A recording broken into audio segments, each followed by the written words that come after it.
매일 깨진 불상 앞에서 좌선하던 4살 동자승이 사라지자 그 자리에 돌이 된 아이가 남았다. 주지스님이 그 손 모양을 본 순간 무너져 울어버린 이유.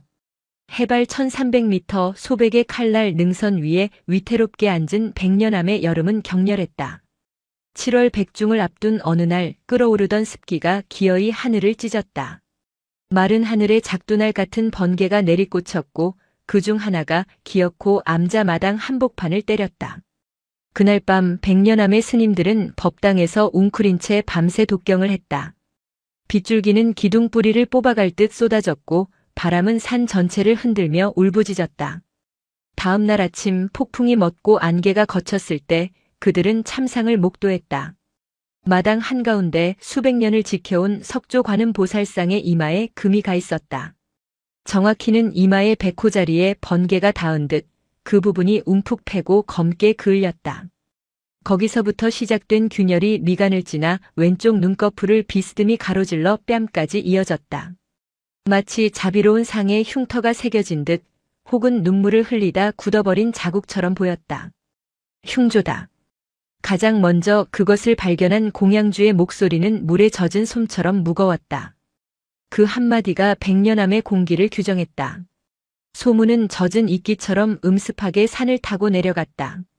번개가 부처의 눈을 쳤다는 말은 하늘이 노했다는 말로 부풀려졌고 가을이 시작되기도 전에 암자를 찾는 발길은 완전히 끊겼다. 백년암의 살림을 도맡은 원주 지연 스님은 애가 탔다. 그는 합리적인 사람이었다. 번개는 그저 자연현상이며 돌은 언젠가 깨지기 마련이다. 흉조가 아니라 수리할 문제일 뿐이었다. 하지만 그는 깨진 불상을 보수할 돈도 그 불상을 보고도 동요하지 않을 인부도 구할 수 없다는 것을 알았다. 겨울 채비는 어찌합니까, 주지 스님. 이대로라면 시주미는커녕 땔감도 구하기 어렵습니다. 지연의 조바심 섞인 물음에 주지 무령 스님은 그저 눈을 감고 답했다. 깨진 것도 인연이다. 무령은 70평생을 이 산에서 보낸 노승이었다. 그는 번개가 치던 밤에도 가장 동요하지 않았다. 지연은 노승의 그 알 수 없음이 답답했지만 더는 묻지 못했다. 가을이 깊어졌다. 바람이 차가워지고 숲이 색을 잃어갈 무렵 그 아이가 눈에 띄기 시작했다. 이름은 단우. 5살 동자승이었다. 3년 전 이른 봄 아직 눈이 녹지 않은 암자 문 앞에 버려져 있던 아이다. 무령 스님은 아이를 거두며 박달나무에 내리는 담비라는 뜻의 이름을 주었다. 단우는 말이 없었다. 있어도 없는 듯 없어도 있는 듯 그늘처럼 조용한 아이였다. 스님들은 그 아이가 절에 있다는 사실조차 종종 잊었다. 그날도 지연은 마당을 쓸고 있었다. 가을바람이 성글게 엮은 나뭇잎들을 사정없이 흩뿌렸다. 쓸어도 끝이 없었다. 지연은 한숨을 내쉬며 빗자루를 세웠다. 그때 시선이 한 곳에 머물렀다. 단우였다. 아이가 깨진 관음상 앞에 앉아 있었다. 놀고 있는 것이 아니었다. 작은 몸을 곧게 펴고 두 손을 가지런히 무릎에 모은 채 완벽한 좌선 자세를 하고 있었다. 시선은 정확히 불상에 깨진 이마를 향하고 있었다.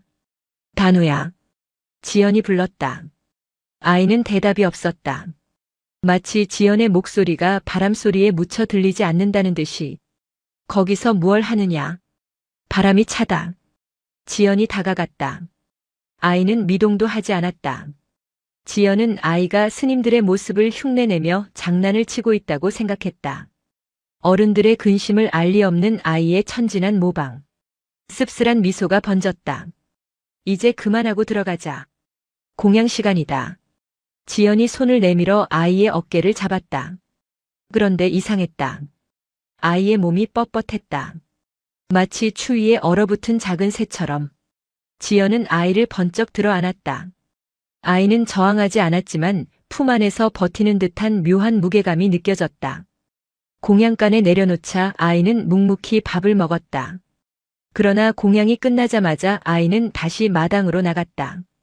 그리고 정확히 같은 자리에 같은 자세로 앉았다. 지연은 미간을 찌푸렸다. 그날 오후 내내 단우는 그 자리를 지켰다.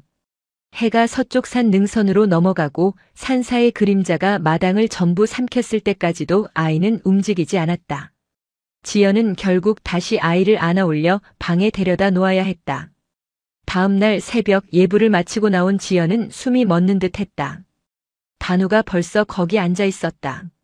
새벽의 푸른 기운 속에서 아이의 작은 모습은 마치 마당에 새로 돋아난 작은 돌멩이 같았다. 저 아이가 어제부터 저럽니다. 지연이 주지실로 달려가 무령 스님에게 고했다. 무령은 창호지 문을 열어 마당을 내다보았다. 아이는 흔들림 없는 모습으로 앉아 있었다. 노승은 한참을 말없이 아이를 바라보았다. 그의 눈동자에 아이의 모습과 깨진 불상의 모습이 겹쳐 보였다. 두어라. 예. 스님, 날이 차갑습니다. 감기라도 들면 어쩝니까? 저러다 병이라도 나면. 병이 나는 것도 인연이고 낫는 것도 인연이다. 무령은 다시 눈을 감았다. 지연은 답답함에 가슴을 쳤지만 주지의 명을 어길 수는 없었다. 그날부터 백년암의 기묘한 풍경이 시작되었다. 모두가 피하는 흉조의 상징, 깨진 관음상. 그리고 그 앞에 망부석처럼 앉아있는 5살 동자승. 스님들은 처음 며칠간은 아이의 고집스러운 놀이라고 생각했다. 하지만 사흘이 지나고 닷새가 지나도 단우의 좌선은 끝나지 않았다. 아이는 이제 공양 시간이 되어도 일어나지 않았다. 지연이 억지로 밥을 떠먹여야 겨우 몇 술을 삼켰고 밤이 깊어 잠자리에 눕혀도 동이특이 무섭게 다시 그 자리로 향했다. 그리고 첫 번째 비가 내렸다. 가을을 재촉하는 차가운 비였다. 스님들은 모두 처마 밑으로 몸을 피했다. 지연은 우산을 들고 마당으로 달려나갔다.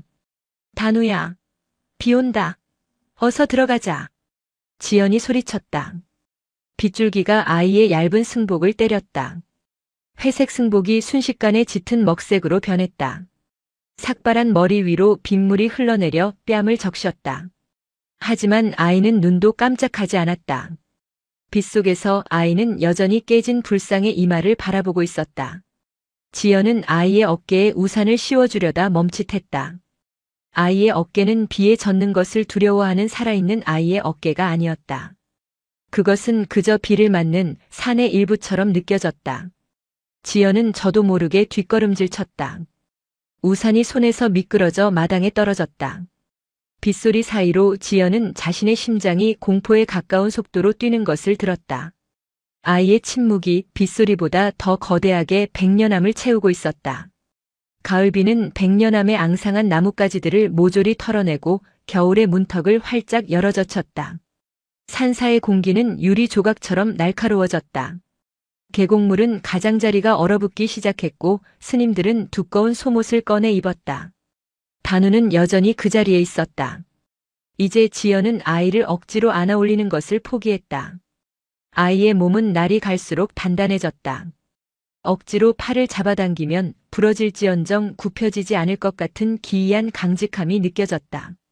대신 지연은 아이에게 두꺼운 속옷을 입히고 밤이 되면 방한용 포대기를 들고 나가 아이의 몸을 칭칭 감쌌다. 하지만 아침에 나가보면 단우는 어느새 그 거추장스러운 포대기에서 빠져나와 단정한 좌선 자세로 돌아가 있곤 했다. 마치 속옷의 온기가 자신의 수행을 방해한다는 듯이. 아이의 식사량은 극단적으로 줄었다.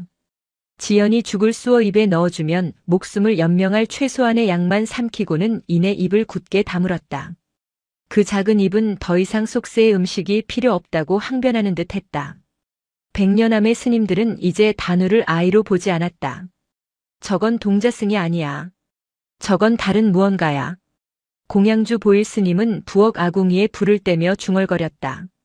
그는 언젠가부터 단우의 밥을 따로 지었다. 혹시라도 아이에게 깃든 삿된 것이 다른 스님들에게 옮을까 두려워서였다. 주지 스님. 저 아이 때문에 절에 우환이 깃든 겁니다. 번개를 맞은 것도 신도들이 끊긴 것도 다 저 아이가 암자에 들어온 후부터입니다. 보일은 무령 스님에게 읍소했다. 그는 산 아래 마을에서 구슬하는 무당이 절에 요사스러운 것이 들어앉아 부처님을 능멸하고 있다고 떠드는 소리를 듣고 온 참이었다. 무령은 그저 묵묵히 차를 따랐다. 보일 스님, 저 아이가 무엇으로 보입니까? 그것이야 아이의 탈을 쓴 무엇이겠지요. 저렇게 비와 바람을 맞고도 병 하나 없는 것이 어찌 사람이겠습니까? 그럼 부처는 사람입니까? 무령의 반문에 보일은 말을 잃었다. 우리는 지금 눈앞에서 사람이 부처가 되려 하는지 아니면 삿된 것이 부처를 조롱하는지 알 수 없는 광경을 보고 있소.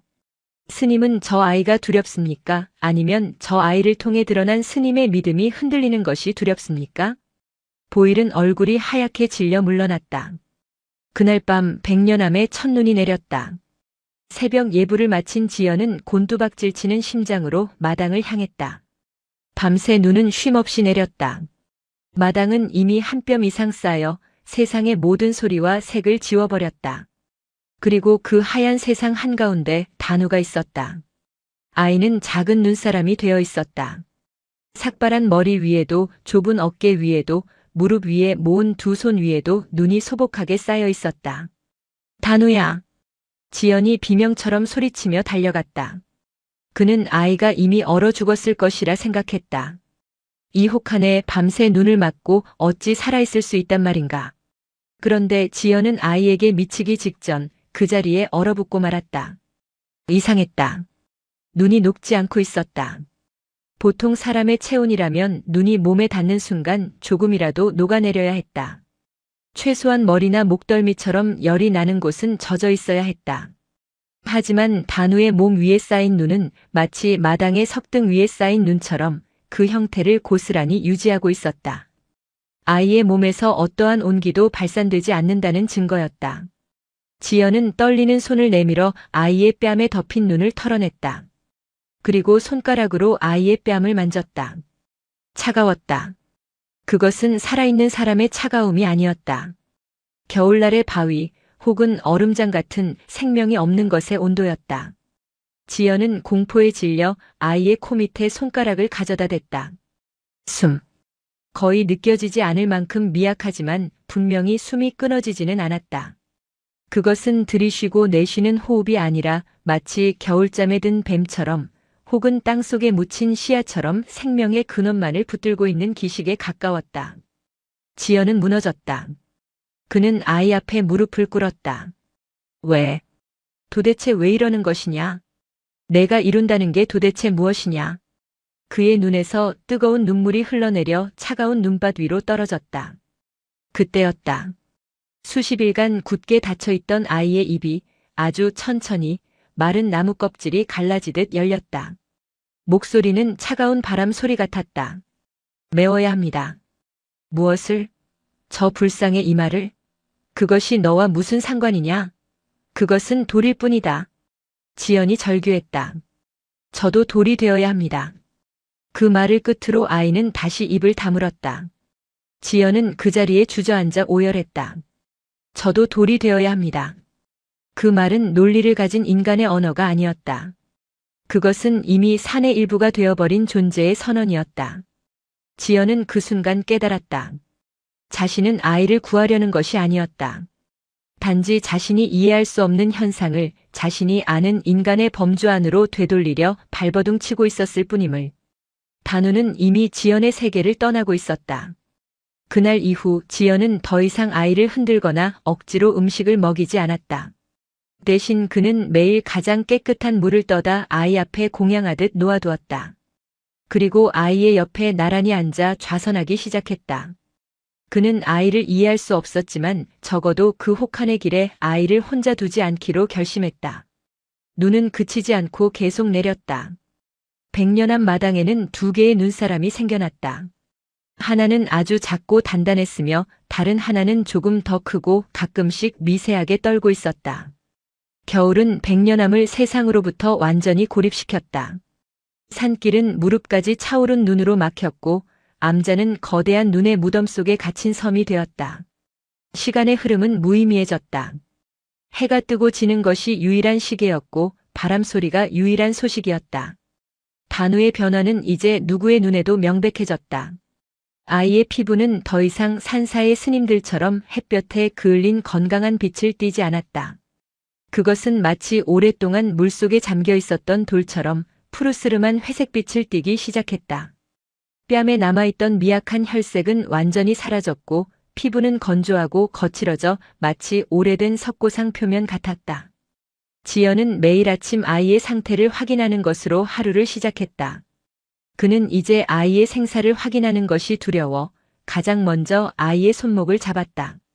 맥박은 여전히 잡히지 않을 듯 미약했다. 느리고 깊고 차가운 맥.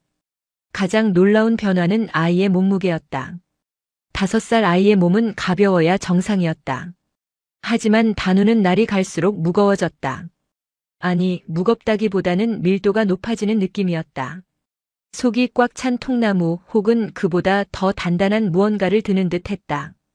한 번은 젊은 서진 스님이 아이가 안쓰럽다며 방으로 옮기려다 허리를 삐끗했다. 스님, 저 아이 분명 눈으로 볼 때는 작은 아이인데 마치 땅에 뿌리를 내린 것처럼 들리지가 않습니다. 서진은 겁에 질린 얼굴로 지연에게 말했다. 그는 몰래 단우를 숭배하는 무리 중 하나였다. 서진은 단우가 어린 보살의 화신이라 믿으며 매일 밤 몰래 참배를 드렸다. 반면 보일 스님은 이제 노골적으로 단우를 저주했다. 저것 봐라. 살이 썩어가는 것이다. 저러다 문둥병이라도 돌면 어쩔 것이냐. 저것이 부처라면 나는 차라리 지옥에 가겠다. 그는 매일 부엌에서 독한 유황 냄새를 피웠다. 삿된 기운을 몰아낸다는 민간의 주술이었다. 백년암은 이제 두려움과 경외심, 불신과 맹신이 뒤엉킨 기묘한 공간이 되었다.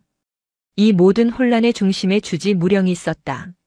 그는 단 한 번도 단우의 수행에 대해 공개적으로 언급하지 않았다. 그저 묵묵히 지켜볼 뿐이었다. 그러던 어느 날 섣달금음을 하루 앞둔 날이었다. 그해 겨울 들어 가장 매서운 한파가 몰아쳤다. 바람은 암자의 문짝을 뜯어갈 듯 울부짖었다. 무령 스님이 드디어 주지실에서 나왔다. 그는 가장 두꺼운 장삼을 걸치고 마당으로 향했다. 스님들은 모두 숨을 죽이고 노승의 걸음을 지켜보았다. 무령은 눈밭을 가로질러 회색빛으로 굳어가는 단우의 정면에 섰다. 그리고는 아이와 똑같은 자세로 가부좌를 틀고 마주 앉았다. 지연이 놀라 달려나오려 했지만 무령은 손짓으로 그를 막았다. 모두 물러가 있거라. 오늘 밤 나와 저 아이의 일이다. 스님들은 법당 안으로 물러나 창호지 문틈으로 두 사람을 지켜보았다. 눈보라가 몰아치는 마당. 노승과 동자승이 마주 앉았다. 시간이 흘렀다. 1시간, 2시간. 무령의 얼굴은 혹한에 금세 붉게 얼어붙었다. 그의 흰 눈썹에는 고드름이 맺혔다. 노승의 몸은 사시나무처럼 떨리기 시작했다. 수십 년의 수행으로 다져진 몸이었지만 5살 아이가 견뎌온 그 시간을 단 몇 시간 만에 따라잡는 것은 불가능해 보였다. 반면 단우는 평온했다. 아이의 몸은 이제 바람의 방향에 따라 미세하게 흔들리지도 않았다. 마치 처음부터 그 자리에 있었던 바위처럼. 무령은 떨리는 입술을 열었다. 그의 목소리는 찢어지는 듯 갈라졌다. 아이. 단우의 눈은 감겨 있었다. 그만하거라. 내가 채우려는 것이 무엇이냐? 부처에 임하더냐 아니면 내 안의 결핍이더냐? 단우는 답이 없었다. 돌이 되겠다 하였느냐? 어리석구나. 돌은 깨달음을 얻지 못한다. 돌은 그저 돌일 뿐이다. 내가 진정 부처를 따른다면 이 차가운 돌이 아니라 내 안의 뜨거운 불성을 보아야 하거늘. 무령의 외침은 절박했다. 그것은 가르침이 아니라 애원이었다. 노승은 이 기이한 수행의 끝에서 아이가 득도가 아닌 사멸로 향하고 있음을 직감했다. 그때였다. 미동도 없던 단우의 몸에서 아주 작은 움직임이 일어났다. 그것은 무릎 위에 놓여있던 아이의 오른손이었다. 5개의 작은 손가락이 마치 천근의 무게를 이기듯 천천히, 아주 천천히 움직이기 시작했다. 스님들은 모두 숨을 죽였다. 지연은 눈을 비볐다. 자신이 헛것을 보는 것이라 생각했다. 단우의 손가락들은 마치 굳은 점토가 제 모습을 찾아가듯 하나의 형상을 만들어가기 시작했다. 엄지와 중지가 맞닿아 동그란 원을 만들고 나머지 3손가락은 곧게 펴졌다. 그것을 본 무령 스님의 얼굴이 경악으로 물들었다. 그는 자리에서 벌떡 일어나려다 힘이 풀려 눈밭에 주저앉고 말았다. 아니야. 저것은. 지연이 달려와 노승을 부축했다. 스님, 무슨 일이십니까? 저 손 모양이 어쨌단 말입지니까. 무령은 떨리는 손으로 단우를 가리켰다. 저 수인 저것은 백년암의 관음보살상만이 짓고 있던 고유한 수인이니라. 번개가 치던 날 이마뿐만이 아니라 오른손 손가락 일부도 함께 떨어져 나갔느니라. 나는 그저 불상이 오래되어 그런 줄로만 알았다. 무령의 눈이 공포로 흔들렸다. 저 아이는 불상을 흉내내는 것이 아니다. 저 아이는 불상이 잃어버린 것을 자신의 몸으로 다시 빚어내고 있다. 깨진 것을 메우는 것이 아니었어. 잃어버린 것을 대신하고 있었던 게야. 무령은 단우를 바라보며 합장했다. 그의 목소리는 오열인지 탄식인지 모를 소리로 변해 있었다. 우리는 아이를 본 것이 아니었다. 우리는 부서진 부처가 스스로를 복원하는 과정을 보고 있었던 게야. 그 순간 지연은 깨달았다. 단우의 피부가 회색빛이 된 것은 추위나 질병 때문이 아니었다. 그것은 화강암의 색이었다. 백년암의 관음보살상을 깎아 만들었던 바로 그 돌의 빛깔이었다. 아이는 서서히 그러나 분명하게 돌이 되어가고 있었다. 무령 스님의 경악 어린 고백은 백년암에 얼어붙은 공기를 찢고 나갔다. 그날 이후 스님들은 두 무리로 나뉘었다.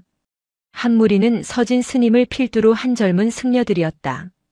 그들은 단우를 살아있는 부처 혹은 보살의 현신으로 모셨다. 그들은 이제 단우를 아이라 부르지 않고 동자보살이라 칭했다. 그들은 단우가 앉아있는 마당을 법당보다 더 신성한 곳으로 여겼다. 매일 아침 그들은 단우가 혹시라도 녹아내릴까봐 아이의 주변 눈을 쓸지 않고 멀리서 삼배를 올렸다. 보십시오, 스님. 저것은 인간의 수행이 아닙니다. 저것은 화신입니다. 서진은 눈이 붉게 충혈되어 지연에게 말했다. 그의 목소리에는 광신적인 확신이 서려 있었다. 다른 한 무리는 공양주 보일 스님을 중심으로 한 현실적인 스님들이었다. 그들에게 단우의 변화는 신성이 아닌 저주였다. 돌이 되다니. 그것이 부처의 가르침이란 말인가. 저것은 돌이 되는 것이 아니라 산의 전기를 빨아먹는 요물이 깃든 것이다. 화강암 색으로 변하는 것이 아니라 생기가 빨려나가 시체가 굳어가는 것일 뿐이다. 보일은 부엌에 틀어박혀 나오지 않았다. 그는 단우가 앉은 마당으로는 오줌도 누지 않겠다며 뒷간조차 가지 않고 요강을 사용했다. 그는 유황을 태우는 것을 넘어 이제 매일 밤 법당에서 몰래 금강경을 외웠다. 자비로운 경전이 아니라 삿된 것을 내쫓는 주술로서의 독경이었다. 이 두 광기와 공포의 소용돌이 한가운데에 지연이 있었다. 지연은 단우를 보살로도 요물로도 볼 수 없었다. 그는 그저 3년 전 언손으로 문지방을 긁으며 울던 작은 아이를 기억할 뿐이었다. 3년간 자신이 밥을 먹이고 옷을 입히고 그를 가르치려 했던 그 아이. 지연에게 단우의 변화는 기적이 아니라 가장 참혹한 형태의 죽음이었다. 그것은 천천히 눈앞에서 진행되는 석화였다. 그는 무령 스님을 찾아갔다. 무령은 그날의 고백 이후 쇠약해진 기색이 역력했다. 노승은 방 안에 틀어박혀 독경도 하지 않고 그저 벽을 바라보고 앉아있을 뿐이었다. 주지 스님, 이대로 두실 겁니까? 지연의 목소리는 젖어 있었다. 저 아이가 단우가 죽어가고 있습니다. 아니, 이미 죽은 것이나 마찬가지입니다. 저것은 수행이 아니라 자살입니다. 무령은 천천히 고개를 돌렸다. 그의 눈은 텅 비어 있었다. 지연 스님, 우리는 무엇을 할 수 있소? 무엇이든 해야지요. 억지로라도 들어올려 방에 눕히고 불을 떼고 의원을 불러야 합니다. 저것은 스님의 말대로 잃어버린 수인을 대신하는 것일지 모르나 그것을 위해 아이가 목숨을 바칠 이유는 없습니다. 부처님은 그런 것을 원치 않으십니다. 부처님이 원치 않으신다고 스님은 어찌합니까? 무령의 목소리는 차가웠다. 저 아이는 이미 우리와 다른 인연의 길을 걷고 있어. 우리가 손을 대는 순간 저 아이의 길을 우리가 끊어버리는 것일지도 모르오. 저것이 부처의 뜻인지 마구니의 뜻인지는 끝을 보아야 알 수 있겠지. 그 끝이 죽음이라면 어찌합니까? 그 또한 저 아이의 업일 뿐이요. 지연은 절망했다.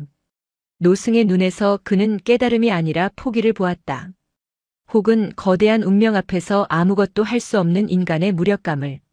지연은 자신의 방으로 돌아왔다. 그는 결심했다.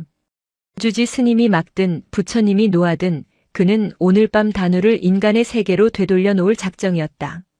단우를 억지로라도 안고 산을 내려가 가장 가까운 민가의 아랫목에 눕힐 생각이었다. 돌이 되기 전에 사람의 온기를 되찾아 주어야 했다. 그는 가장 두꺼운 솜니불과 뜨거운 물을 채운 유병을 챙겼다. 밤은 칠흑 같았다. 눈은 잠시 그쳤지만 바람은 온몸을 찢을 듯 날카로웠다. 마당의 단우는 이제 형체를 알아보기 힘들었다. 그 위로 다시 눈이 덮여 작은 돌무덤처럼 보였다. 단우야, 미안하다. 내가 너를 지옥으로 이끄는 것일지라도 나는 내가 죽는 것을 볼 수가 없다. 지연은 중얼거리며 아이 위에 눈을 털어냈다. 그리고 회색빛으로 굳은 아이의 몸을 솜니불로 감쌌다. 마지막으로 그는 품 안에 안고 온 유병을 꺼냈다. 이것으로라도 아이의 몸을 녹일 수 있기를 바랐다. 그는 아이의 가슴팍 솜니불 안으로 뜨거운 유병을 밀어넣었다. 그때였다. 치잉 마이너스. 마치 달궈진 쇠에 물을 부은 듯한 소리가 났다. 지연은 깜짝 놀라 손을 뺐다. 유병이 닿았던 솜니불에서 김이 피어오르고 있었다. 하지만 그것은 뜨거운 김이 아니었다. 차가운 냉기였다. 유병 안에 뜨거운 물이 단우의 몸에 닿자마자 순식간에 얼어붙어 터져버린 것이다. 유병은 산산조각 났고 그 안의 물은 날카로운 얼음 파편이 되어 솜니불을 뚫고 나왔다. 지연은 공포에 질려 뒷걸음질 쳤다. 아이의 몸은 뜨거운 온기를 받아들이는 것이 아니라 오히려 그 온기를 순식간에 빼앗아 얼려버릴 정도의 절대적인 냉기를 품고 있었다. 지연은 아이의 가슴에 손을 얹었다. 심장이 뛰지 않았다. 코 밑에 손을 가져다 대었다. 마지막 생명줄처럼 붙들고 있던 기식마저 완전히 사라져 있었다. 단우의 숨은 멎어 있었다. 아이는 이제 추위를 타는 인간의 아이가 아니었다. 그것은 이미 추위의 근원, 겨울의 일부가 되어 있었다. 지연은 그 자리에 무너져 내렸다. 그의 손에 들렸던 솜니불이 바람에 날려 마당을 뒹굴었다. 아이의 회색빛 몸은 칠흑 같은 어둠 속에서도 스스로 빛을 발하는 돌처럼 푸르스름하게 빛나고 있었다. 그것은 생명의 빛이 아니었다. 그것은 광물의 빛이었다. 지연은 자신이 구하려던 것이 이미 이곳에 없음을 깨달았다. 단우는 이미 떠났다. 남은 것은 단우라는 아이의 형상을 한 차가운 돌덩이뿐이었다. 정월 초하루 100년 남은 깊은 침묵 속에 새해를 맞았다. 해가 뜨지 않은 듯 세상은 온통 회색빛이었다. 스님들은 예불조차 드리지 못했다. 그들의 시선은 모두 마당 한가운데 이제는 완전히 생명을 거둔 것처럼 보이는 단우에게 향해 있었다. 지연은 밤새 아이 앞에서 망연자실한 채 앉아 있었다. 그는 자신이 무언가 끔찍한 실수를 저질렀다고 생각했다. 어젯밤 자신이 가져간 뜨거운 유병이 아이의 마지막 남은 숨을 끊어버린 것은 아닐까? 무령 스님이 가장 먼저 마당으로 나왔다. 그의 얼굴은 하룻밤 사이에 10년은 더 늙어 보였다. 그는 지연의 어깨를 두드려 일으켜 세웠다. 스님, 이제 보내주어야 합니다. 지연은 울음조차 나오지 않았다. 그는 무령의 말뜻을 이해했다. 아이의 몸은 이미 돌처럼 굳었다. 이제 남은 것은 인간의 법도로 장례를 치르는 것뿐이었다. 무령과 지연 그리고 공포를 이겨내고 나온 서진이 아이의 몸을 들어 올리려 했다. 그런데 그 순간 세 사람 모두 숨을 들이켰다. 없어. 서진의 목소리가 절규처럼 울렸다. 단우가 앉아있던 자리는 비어 있었다. 밤새 그곳에 앉아있던 것은 단우가 아니었다. 그것은 그저 눈이 쌓여 만들어진 아이의 형상을 한 눈무덤일 뿐이었다. 어젯밤 지연이 만지고 유병을 대었던 그것은 아이의 몸이 아니라 단단하게 얼어붙은 눈과 얼음이었던 것이다. 단우야. 지연이 미친 사람처럼 그 자리에 쌓인 눈을 파헤쳤다. 그러나 그곳에는 차가운 흙바닥 외에는 아무것도 없었다. 아이는 그 작은 몸은 연기처럼 사라져버렸다. 사라졌다. 그 요물이 기어코 제 본 모습을 드러내고 도망쳤다. 보일 스님이 부엌에서 뛰쳐나와 소리쳤다. 그의 손에는 식칼이 들려 있었다. 아니야, 그럴 리가 없어. 지연은 망연자실에 마당을 둘러보았다. 단우는 어디로 갔는가? 이 눈밭에 발자국 하나 남기지 않고 5살 아이가 어디로 사라질 수 있단 말인가. 그때였다. 스님, 저것을 보십시오. 무령 스님이 떨리는 손가락으로 한 곳을 가리켰다. 깨진 관음보살상. 모두의 시선이 그곳으로 향했다. 그리고 경악했다. 관음보살상의 이마 번개를 맞아 움푹 패고 검게 그을렸던 그 흉조의 균열이 감쪽같이 사라져 있었다. 마치 처음부터 그런 상처가 없었다는 듯 불상의 이마는 매끄럽고 완벽했다. 그을음 대신 맑고 깨끗한 화강암의 속살이 아침의 희미한 빛을 받아 반짝이고 있었다. 아니, 이럴 수가. 지연은 불상 앞으로 비틀거리며 다가갔다. 그는 손을 들어 불상의 이마를 만졌다. 차가웠다. 그러나 그것은 어젯밤 아이에게서 느꼈던 죽음의 냉기가 아니었다.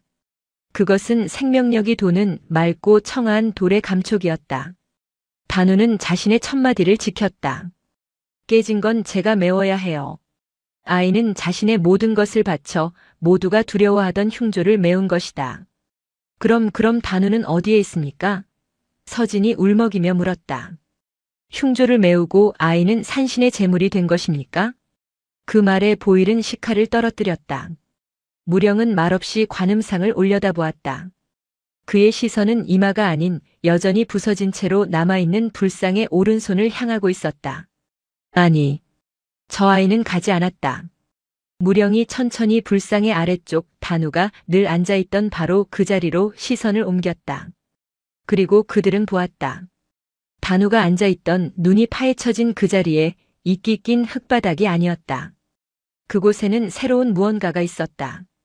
높이가 한자 남짓한 작은 돌부처였다. 누가 가져다 놓은 것인지 언제부터 그곳에 있었는지 알 수 없었다.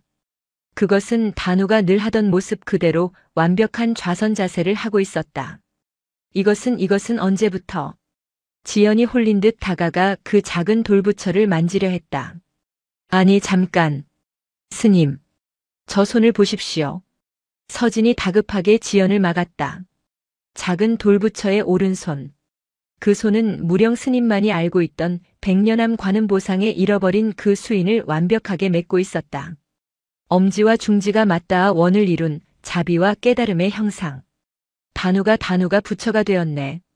서진이 그 자리에 무릎을 꿇고 오열하며 절을 시작했다. 하지만 지연은 그럴 수 없었다. 그는 그 돌부처에게서 눈을 뗄 수가 없었다. 무언가 이상했다. 무언가 맞지 않았다. 그의 시선은 완벽한 오른손이 아닌 반대편 손, 무릎 위에 가지런히 놓인 왼쪽 손으로 향했다. 그것은 완벽한 좌선의 손 모양이 아니었다. 작은 돌부처의 왼쪽 손은 주먹을 쥔 듯 보였지만 자세히 보니 4개의 손가락이 첫째 마디의 엄지손가락을 감싸고 있었다. 그것은 불가의 수인이 아니었다. 이것은 지연의 뇌리를 스치는 기억이 있었다. 3년 전 처음 절에 왔을 때 낯선 곳이 두려워 잠을 자지 못하던 단우가 잠이 들 때면 항상 저렇게 자신의 왼쪽 엄지손가락을 나머지 손가락으로 꾹 쥐고 자곤 했다. 두려움을 이겨내려는 아이의 작은 습관. 지연은 그 돌부처를 끌어안고 통곡했다. 단우야, 단우야. 이것은 부처가 아니야. 이것은 우리 단우잖아. 그것은 깨달음을 얻은 완벽한 부처가 아니었다. 그것은 두려움을 이겨내고 자신의 약속을 지키고 끝내 돌이 되어버린 5살 아이의 마지막 모습이었다. 백년암 마당에는 3개의 존재가 남았다. 완벽하게 복원된 이마를 가진 관음보살상, 여전히 한쪽 손이 부서진 채인 관음보살상, 그리고 그 앞에 앉은 아이의 습관을 간직한 작은 돌부처. 혼란은 가라앉지 않았다. 오히려 더 큰 의문이 스님들을 휘감았다. 어째서인가? 이마의 흉조는 메웠으면서 어찌하여 정작 자신이 대신하려 했던 부서진 손은 고치지 않았는가? 서진은 작은 돌부처 앞에 향을 피우며 물었다. 그의 물음은 모두의 물음이었다. 단우는 자신의 몸으로 잃어버린 수인을 빚어냈다. 그렇다면 그 자신을 관음상에 부서진 손목에 붙여야 마땅하지 않은가? 어째서 그는 이마의 균열만 메우고 정작 중요한 부분은 별개의 돌부처로 남겨둔 것인가? 그것은 내 죄업 때문이다. 모두의 뒤에서 쇠를 긁는 듯한 목소리가 들려왔다. 주지 무령이었다. 그는 비틀거리는 걸음으로 마당을 가로질렀다. 그의 손에는 수십 년은 좋게 되었을 법한 누렇게 변색된 천 뭉치가 들려 있었다. 그는 관음상 앞에 서서 천천히 그 뭉치를 풀었다. 안에서 나온 것은 부서진 돌조각들이었다. 화강암으로 깎은 3개의 손가락이었다. 스님, 저것은? 지연이 물었다. 관음상에 잃어버린 손이다. 스님들은 경악했다. 무령은 그동안 잃어버렸다고 했던 관음상의 손가락 조각들을 자신의 방에 수십 년간 숨겨왔던 것이다. 왜 숨기셨습니까? 저것이 있었다면 진작에 붙일 수 있지 않았습니까? 보일이 소리쳤다. 무령은 스님들을 돌아보았다. 그의 눈에는 깊은 수치심과 회한이 어려 있었다. 번개가 손을 부순 것이 아니기 때문이다. 무령의 고백은 충격적이었다. 50년 전 내가 너희들보다 젊었던 시절, 나는 이 100년암의 관음상이 완벽하지 않다고 생각했다. 특히 저 수인. 나는 더 자비롭고 완벽한 수인을 내 손으로 빚고 싶었다. 그는 젊은 시절 오만함에 가득 차 있던 자신을 회상했다. 그는 주지 몰래 밤마다 정과 망치를 들고 관음상에 올랐다. 나는 내 손으로 저 손가락을 부러뜨렸다. 더 완벽한 것을 만들기 위해. 그러나 나는 실패했다. 돌은 내 오만을 받아주지 않았고 손가락은 엉뚱한 방향으로 부서져 나갔다. 나는 두려웠다. 내 죄를 숨기기 위해 부서진 조각들을 감추고 세월이 흘러 풍화에 깎여나간 것이라 모두를 속였다. 무령은 부서진 돌조각을 든 손을 부들부들 떨었다. 번개가 이마를 쳤을 때 나는 저것이 하늘의 벌이라 생각했다. 나의 오만함이 기어코 흉조를 불렀다고. 나는 이마의 균열보다 내 죄가 드러날까봐 더 두려웠다.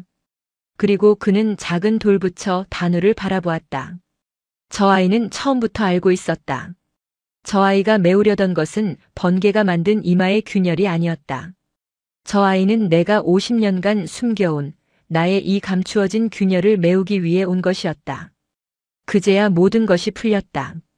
단우가 말한 깨진 것은 눈에 보이는 불상의 이마가 아니라 주지 스님의 마음속에 있던 죄의식과 오만함의 균열이었다. 단우는 자신의 온몸을 바쳐 그 잃어버린 수인을 가장 순수하고 완벽한 형태로 다시 빚어냈다. 그것은 무령이 흉내낼 수 없었던 완벽한 자비의 형상이었다. 하지만 단우는 그것을 부서진 손목에 대체하지 않았다. 만약 그랬다면 그것은 무령의 죄를 단순히 덮어버리는 것밖에 되지 않았다. 대신 단우는 흉조라 불리던 이마의 상처를 먼저 치유했다. 그것은 모두가 볼 수 있는 사찰의 가장 큰 근심을 덜어내는 행위였다. 그리고 자신은 무령의 죄를 대신하는 그 수인의 모습으로 가장 낮은 곳, 관음상의 발치에 앉았다. 그것은 대체가 아닌 보안이었고 심판이 아닌 용서였다. 단우야, 나의 어리석은 제자야. 아니, 나의 스승이야. 무령은 통곡하며 작은 돌부처 앞에 엎드려 절을 올렸다. 그는 자신이 감춰왔던 부서진 돌조각들을 돌부처 앞에 공손히 내려놓았다. 지연은 깨달았다. 진짜 수행은 앉아있는 시간이 아니라 앉아있는 이유에 있었다. 단우는 부처가 되기 위해 앉아있던 것이 아니었다. 그는 그저 자신의 스승이 짊어진 무거운 마음의 짐을 대신 짊어지기 위해 그 아픔을 메우기 위해 기꺼이 돌이 되었던 것이다. 지연이 천천히 작은 돌부처를 들어 올렸다. 갓난아이를 안듯 조심스러운 손길이었다. 그는 관음상의 부서진 손목으로 다가갔다. 스님, 깨짐은 잘못이 아닙니다. 지연이 무령을 바라보며 말했다. 그것은 단우의 자리가 되었습니다. 지연이 작은 돌부처를 부서진 손목의 빈자리에 조심스럽게 올려놓았다. 그 순간 기적이 일어났다. 작은 돌부처가 그 자리에 닿자마자 마치 물이 스며들듯 2개의 돌이 하나로 합쳐지기 시작했다. 거칠었던 이음새가 사라지고 차가웠던 화강암 전체에 따뜻한 온기가 돌았다. 새벽빛이 어둠을 가르고 동쪽 하늘에서 뿜어져 나왔다. 그 첫 번째 빗줄기가 하나가 된 관음보살상을 비추었다. 관음상의 이마 그리고 세로히 이어진 오른손에서 눈부신 금빛 연기가 피어올랐다. 그 연기는 마당을 가득 채우며 스님들의 얼어붙은 몸과 마음을 녹였다. 이내 연기는 빛과 함께 하늘로 흩어졌다. 마당에는 완벽한 자비의 미소와 완벽한 수인을 되찾은 관음보살상만이 아침 햇살 속에 고요히 서 있었다.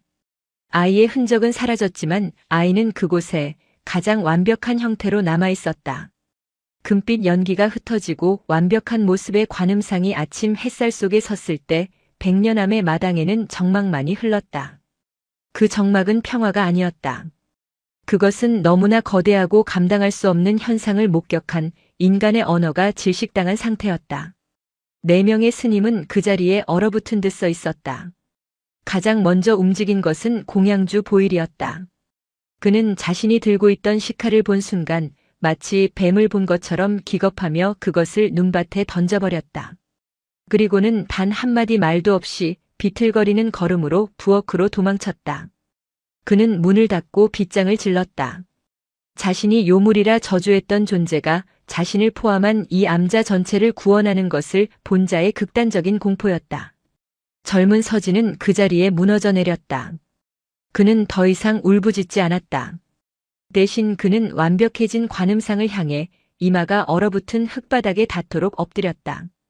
그리고 다시는 일어나지 않을 사람처럼 가장 낮은 자세로 엎드려 경배를 시작했다. 그의 어깨는 이제 광신적인 열망이 아닌 감히 가늠할 수 없는 은혜 앞에 압도당한 자의 미세한 떨림만을 보였다. 그에게 단우는 이제 동자보살이 아니었다. 그것은 이미 언어의 한계를 넘어선 그 자체였다. 지연은 움직일 수 없었다. 그의 시선은 완벽해진 관음상의 손목이 아닌 단우가 늘 앉아있던 이제는 비어버린 그 자리를 향하고 있었다. 그는 저 차가운 돌이 되기 위해 아이가 견뎌냈을 그 기나긴 시간과 고통을 생각했다. 다른 이들이 기적과 구원을 볼 때 지연은 오직 희생과 상실만을 보았다. 그는 천천히 몸을 돌려 단우가 3년간 머물렀던 스님들의 방 한쪽 구석의 작은 자리로 향했다. 그곳에는 아이의 체온이 채 가시지 않은 얇은 이불 한 채와 지연이 언젠가 산 아래 마을에서 사다 준 작은 나무팽이 하나가 놓여 있었다. 지연은 그 팽이를 집어들었다. 단우는 한 번도 저것을 가지고 노는 법이 없었다. 그저 손에 쥐고 물끄러미 바라볼 뿐이었다. 지연은 이제야 깨달았다. 아이는 노는 법을 몰랐던 것이 아니다. 그는 자신의 소명을 알고 있었기에 감히 유희의 마음을 둘 수 없었던 것이다. 지연은 그 작은 팽이를 쥔 채 아이의 빈 이불에 얼굴을 묻고 소리 없이 울었다. 그는 부처를 얻고 아이를 잃었다. 100년 남은 구원을 얻었지만 자신은 돌이킬 수 없는 빚을 졌다. 마지막으로 주지 무령은 마당에 홀로 남았다. 그는 관음상 앞에 섰다. 50년간 자신을 짓눌렀던 죄의식, 그 오만함의 균열은 사라졌다. 관음상은 완벽했다. 그러나 무령은 기쁨을 느낄 수 없었다. 그의 마음은 텅 비었고 그 빈자리는 죄의식보다 더 무겁고 차가운 무언가가 채우고 있었다. 죄는 자신이 지었다. 그러나 벌은 그리고 속죄는 5살 아이가 대신했다. 무령은 자신이 평생을 바쳐 구하려 했던 깨달음이라는 것이 얼마나 오만하고 초라한 것이었는지 절감했다. 자신이 수십 년간 경전을 읽고 좌선을 해도 넘어서지 못했던 그 업의 벽을 아이는 그저 묵묵히 앉아있는 행위로 자신의 존재 자체를 바쳐 단숨에 녹여버렸다. 무령은 자신의 방으로 돌아갔다. 그는 방 구석에 숨겨두었던 썩은 천뭉치를 풀었다. 그 안에는 그가 50년 전 부러뜨렸던 이제는 빛바랜 관음상의 손가락 3개가 들어있었다. 그는 이 돌조각들을 버릴 수 없었다. 이것은 이제 그의 죄의 증거가 아니었다. 이것은 한 아이가 자신의 모든 것을 바쳐 감싸 안은 그의 어리석음의 유일한 증표였다. 무령은 그 돌조각들을 자신의 목에 거는 염주보다 더 소중하게 품었다. 그는 이제 완벽한 관음상이 아닌 자신이 부러뜨린 이 3개의 돌조각을 보며 남은 생을 참회해야 할 터였다. 그렇게 100년암의 겨울은 기적의 무게 속에서 천천히 녹아내리고 있었다. 며칠이 지났다. 보일은 부엌에서 나오지 않고 미친 사람처럼 음식을 만들기 시작했다. 그는 절의 모든 곡식과 마른 나무를 꺼내 스님 4명이서는 도저히 다 먹을 수 없을 만큼의 밥과 국과 반찬을 만들었다. 그것은 속죄의 행위이자 살아있는 자들의 삶을 억지로라도 이어가려는 처절한 몸부림이었다.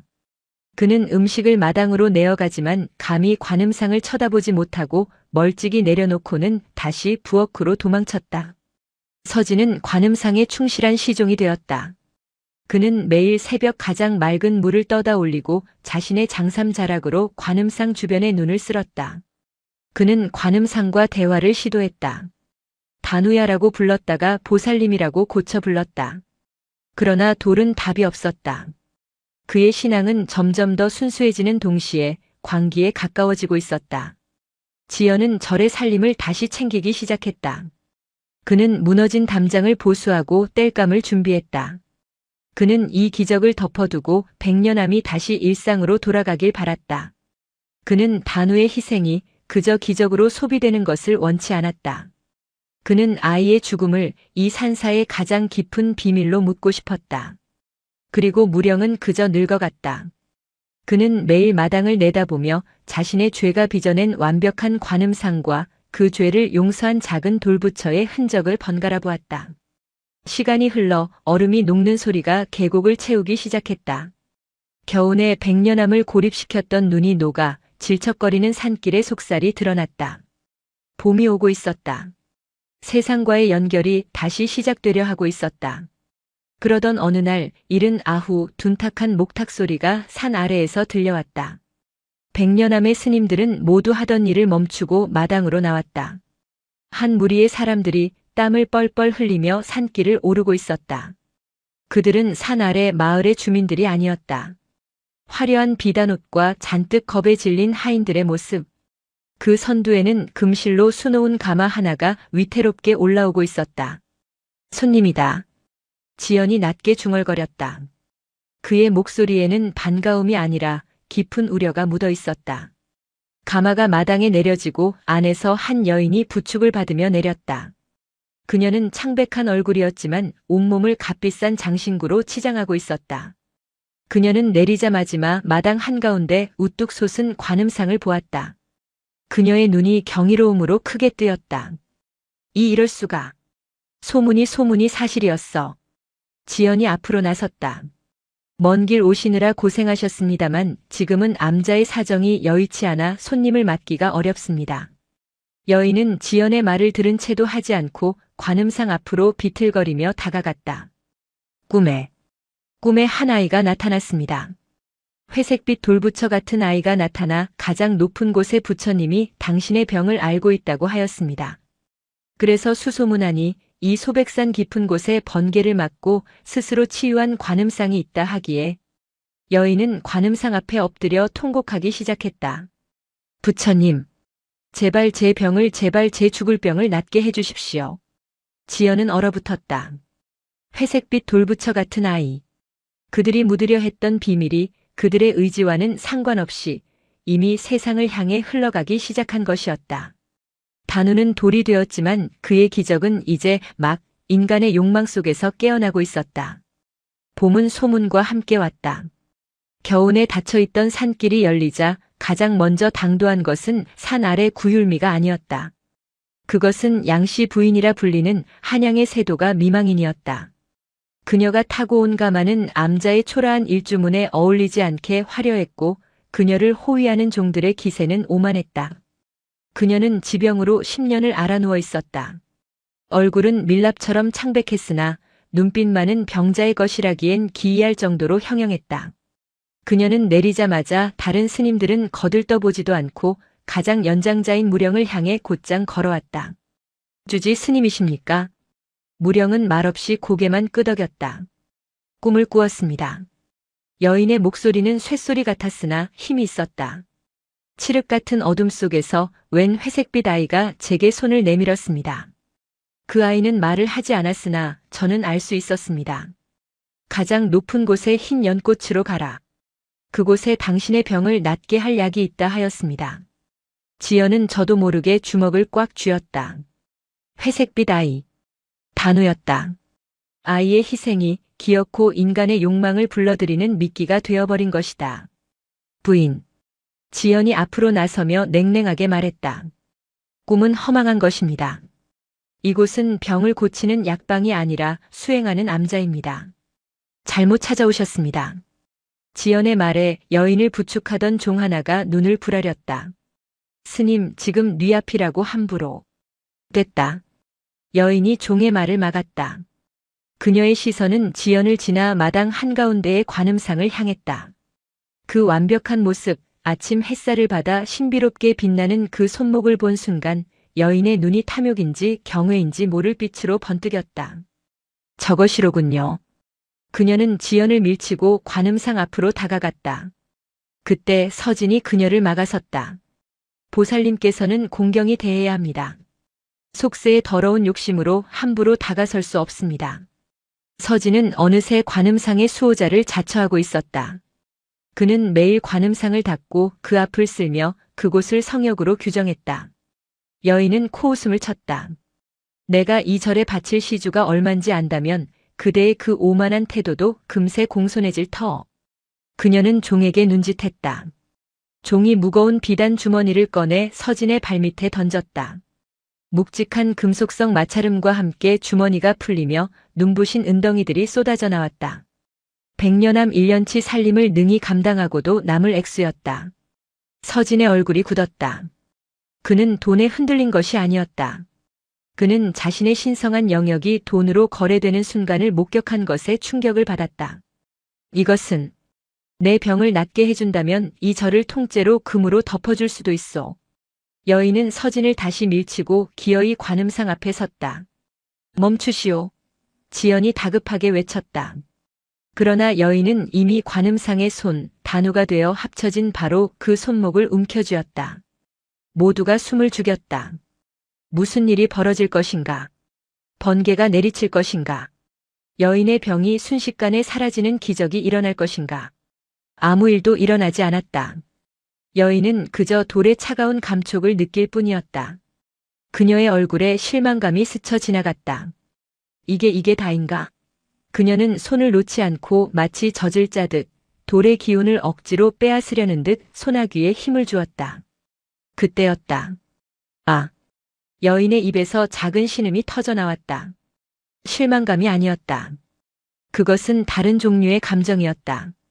그녀의 눈에서 수십 년간 그녀를 지배했던 도끼와 공포, 원망이 서서히 녹아내리고 있었다. 그녀는 병이 낫지 않았다.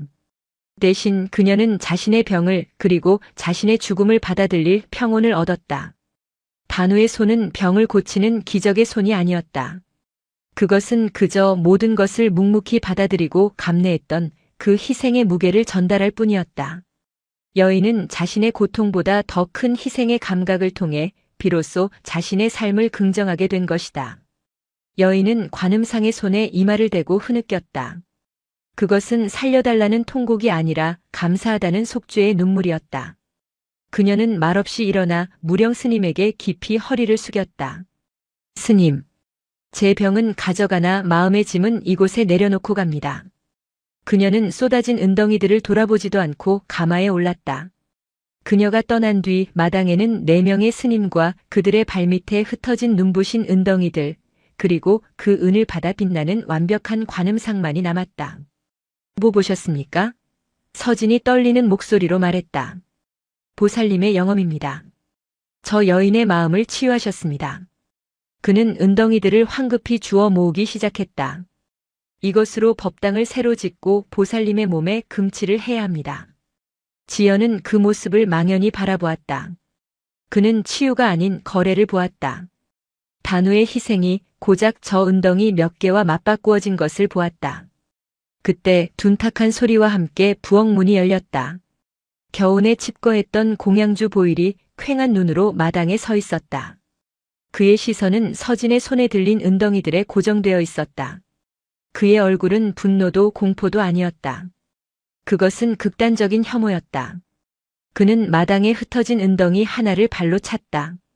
더러워. 한마디였다. 보일은 서진을 경멸하듯 쳐다보고는 다시 부엌으로 들어가 문을 닫아버렸다. 서진은 손에 은을 쥔 채 그 자리에 굳어버렸다. 무령은 그 모든 것을 지켜보며 눈을 감았다.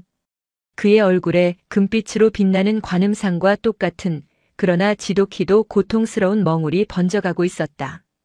기적은 끝난 것이 아니었다. 그것은 이제 막 백년암을 가장 추악한 방식으로 시험하기 시작했다. 양씨 부인이 얻은 마음의 평온은 산을 내려가자마자 육신의 완쾌라는 소문으로 둔갑했다. 사람의 욕망은 진실보다 빠르고 기적을 원하는 마음은 논리를 삼켜버렸다. 소백산 백년암에 돌부처가 죽은 사람도 살린다더라.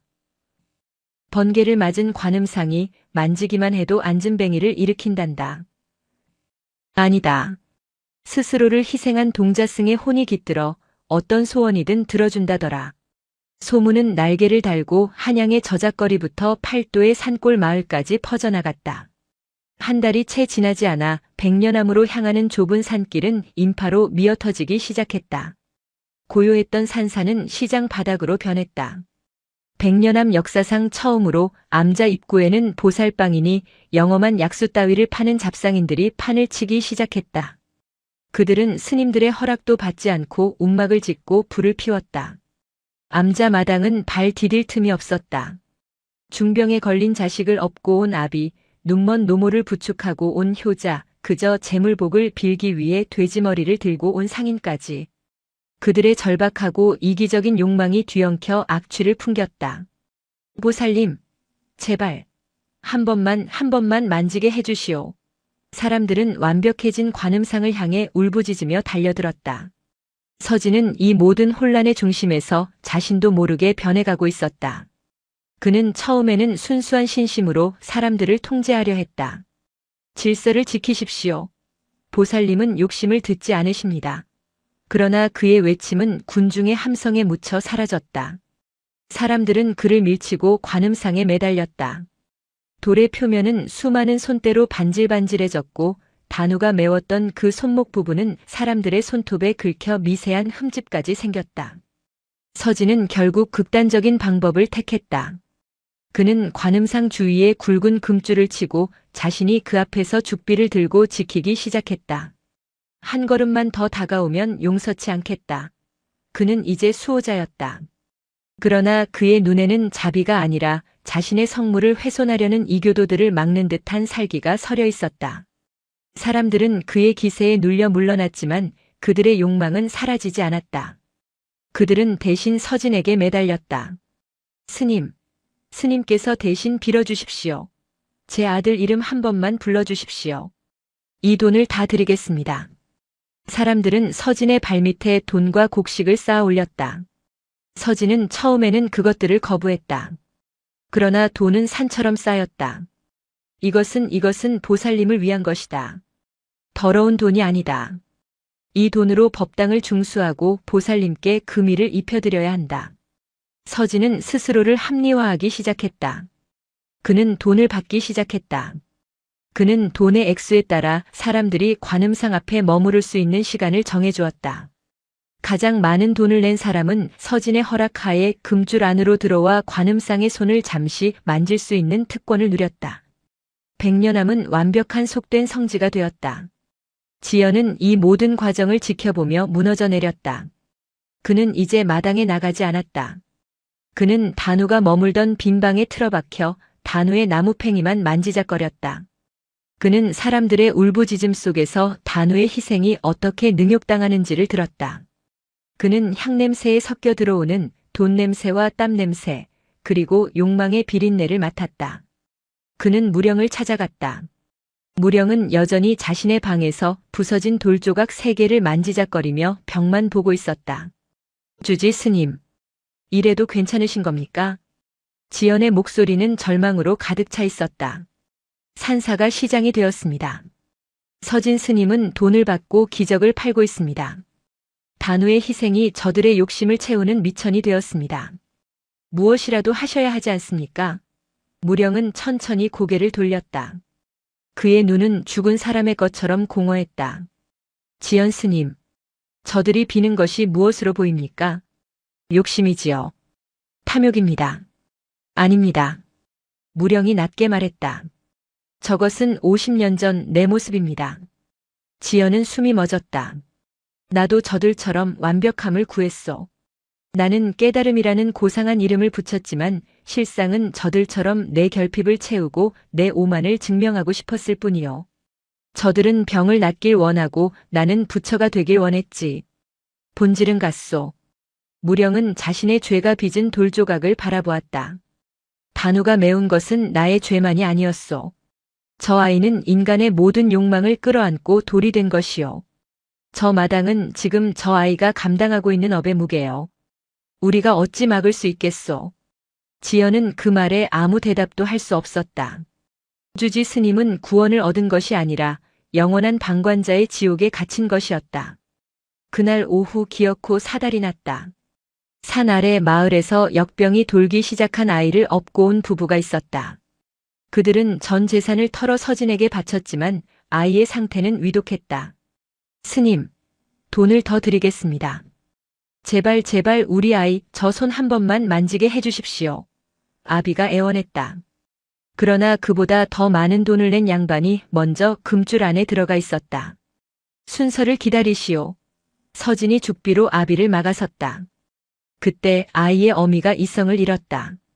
그녀는 순서라는 말에 절망하여 서진을 밀치고 금줄을 넘어 관음상을 향해 달려들었다. 내 자식 살려내. 내 자식 살려내란 말이다. 어딜 감히. 서진이 분노하여 죽비를 휘둘렀다. 죽비는 여인의 어깨를 내리쳤다. 여인이 비명을 지르며 넘어졌고 그 바람에 관음상을 잡고 있던 양반을 밀쳤다. 양반은 균형을 잃고 뒤로 넘어지며 관음상을 받치고 있던 석대 모서리에 머리를 세게 부딪혔다. 쩍 하는 둔탁한 소리와 함께 양반의 머리에서 붉은 피가 솟구쳤다. 피는 마당을 적시고 관음상의 발치, 단우가 늘 앉아있던 바로 그 자리까지 흘러들었다. 마당의 모든 소리가 일순간 멎었다. 울부짖음, 기도소리, 돈 세는 소리가 모두 사라졌다. 사람들은 경악에 질려 신성한 보살상 앞에서 벌어진 유혈 사태를 바라보았다. 서진은 피 묻은 죽비를 든 채 그 자리에 얼어붙었다. 무령 스님은 방 창호지 문을 열고 그 광경을 묵묵히 지켜보고 있었다. 그가 예견했던 그 업의 무게가 기어코 피의 형상으로 터져나온 순간이었다. 신성한 관음상 앞에서 피가 쏟아지자 군중을 지배하던 광적인 열기는 순식간에 싸늘한 공포로 변했다. 피다. 부처님 앞에서 피를 봤어. 부처님이 노하셨다. 저 스님이 사람을 쳤다. 사람들은 방금 전까지 매달리던 자비로운 보살이 이제는 자신들에게 벌을 내릴 분노한 신이 되었다고 믿었다. 그들은 앞다투어 비명을 지르며 산을 내려가기 시작했다. 순식간에 마당은 아수라장이 되었다. 도망치는 사람들은 머리가 깨진 양반과 넋이 나간 아이 부부를 짓밟고 지나갔다. 서진은 손에 쥔 죽비를 떨어뜨렸다. 그의 손은 사시나무처럼 떨리고 있었다. 그가 지키려 했던 신성함. 그 신성함을 지키기 위해 휘두른 방편이 오히려 가장 끔찍한 방식으로 그 신성함을 더럽히고 말았다. 아내가. 그의 눈에는 더 이상 광신적인 확신이 없었다. 오직 자신이 저지른 폭력의 결과 앞에서 무너진 한 나약한 인간의 공포만이 남아있었다. 지연은 방에서 뛰쳐나왔다. 그는 이 끔찍한 광경의 한복판을 가로질러 머리에 피를 흘리고 쓰러진 양반에게 달려갔다. 그는 자신의 승복 소매를 찢어 상처를 지혈했다. 다행히 숨은 붙어 있었다. 서진 스님, 정신 차리시오. 이 사람을 부축하시오. 어서. 지연의 외침에 서진은 마치 꼭두각시처럼 기계적으로 움직여 양반의 반대편을 부축했다. 그때 부엌문이 다시 열렸다. 공양주 보일이었다. 그는 더 이상 혐오나 분노에 찬 얼굴이 아니었다. 그의 얼굴은 기이할 정도로 평온했다. 마치 이 모든 파국을 처음부터 알고 있었다는 듯한 체념에 가까운 표정이었다. 그는 피가 낭자한 마당을 천천히 가로질렀다. 그는 서진과 지연이 부상자를 옮기는 것도 도망치는 군중도 안중에 없었다. 그의 목적지는 오직 한 곳 주지실이었다. 보일은 무령의 방문을 거칠게 열어젖혔다. 무령은 여전히 그 자리에 앉아 창밖을 바라보고 있었다. 보셨습니까, 스님? 보일의 목소리는 낮고 차가웠다. 무령은 답이 없었다. 이제 만족하십니까? 무령은 천천히 고개를 돌려 보일을 바라보았다. 보일 스님, 그것은 내 만족이 아니라 중생의 업보요. 업보라고요? 보일은 실소를 터뜨렸다. 아닙니다. 그것은 스님의 업보입니다. 스님이 50년간 감춰온 그 오만한 죄가 기어코 이 산사 전체를 지옥으로 만들었습니다. 보일 스님, 단호. 보일이 절규하듯 소리쳤다. 그 아이가 요물이 아니었습니다. 스님이 바로 이 절의 요물이었습니다.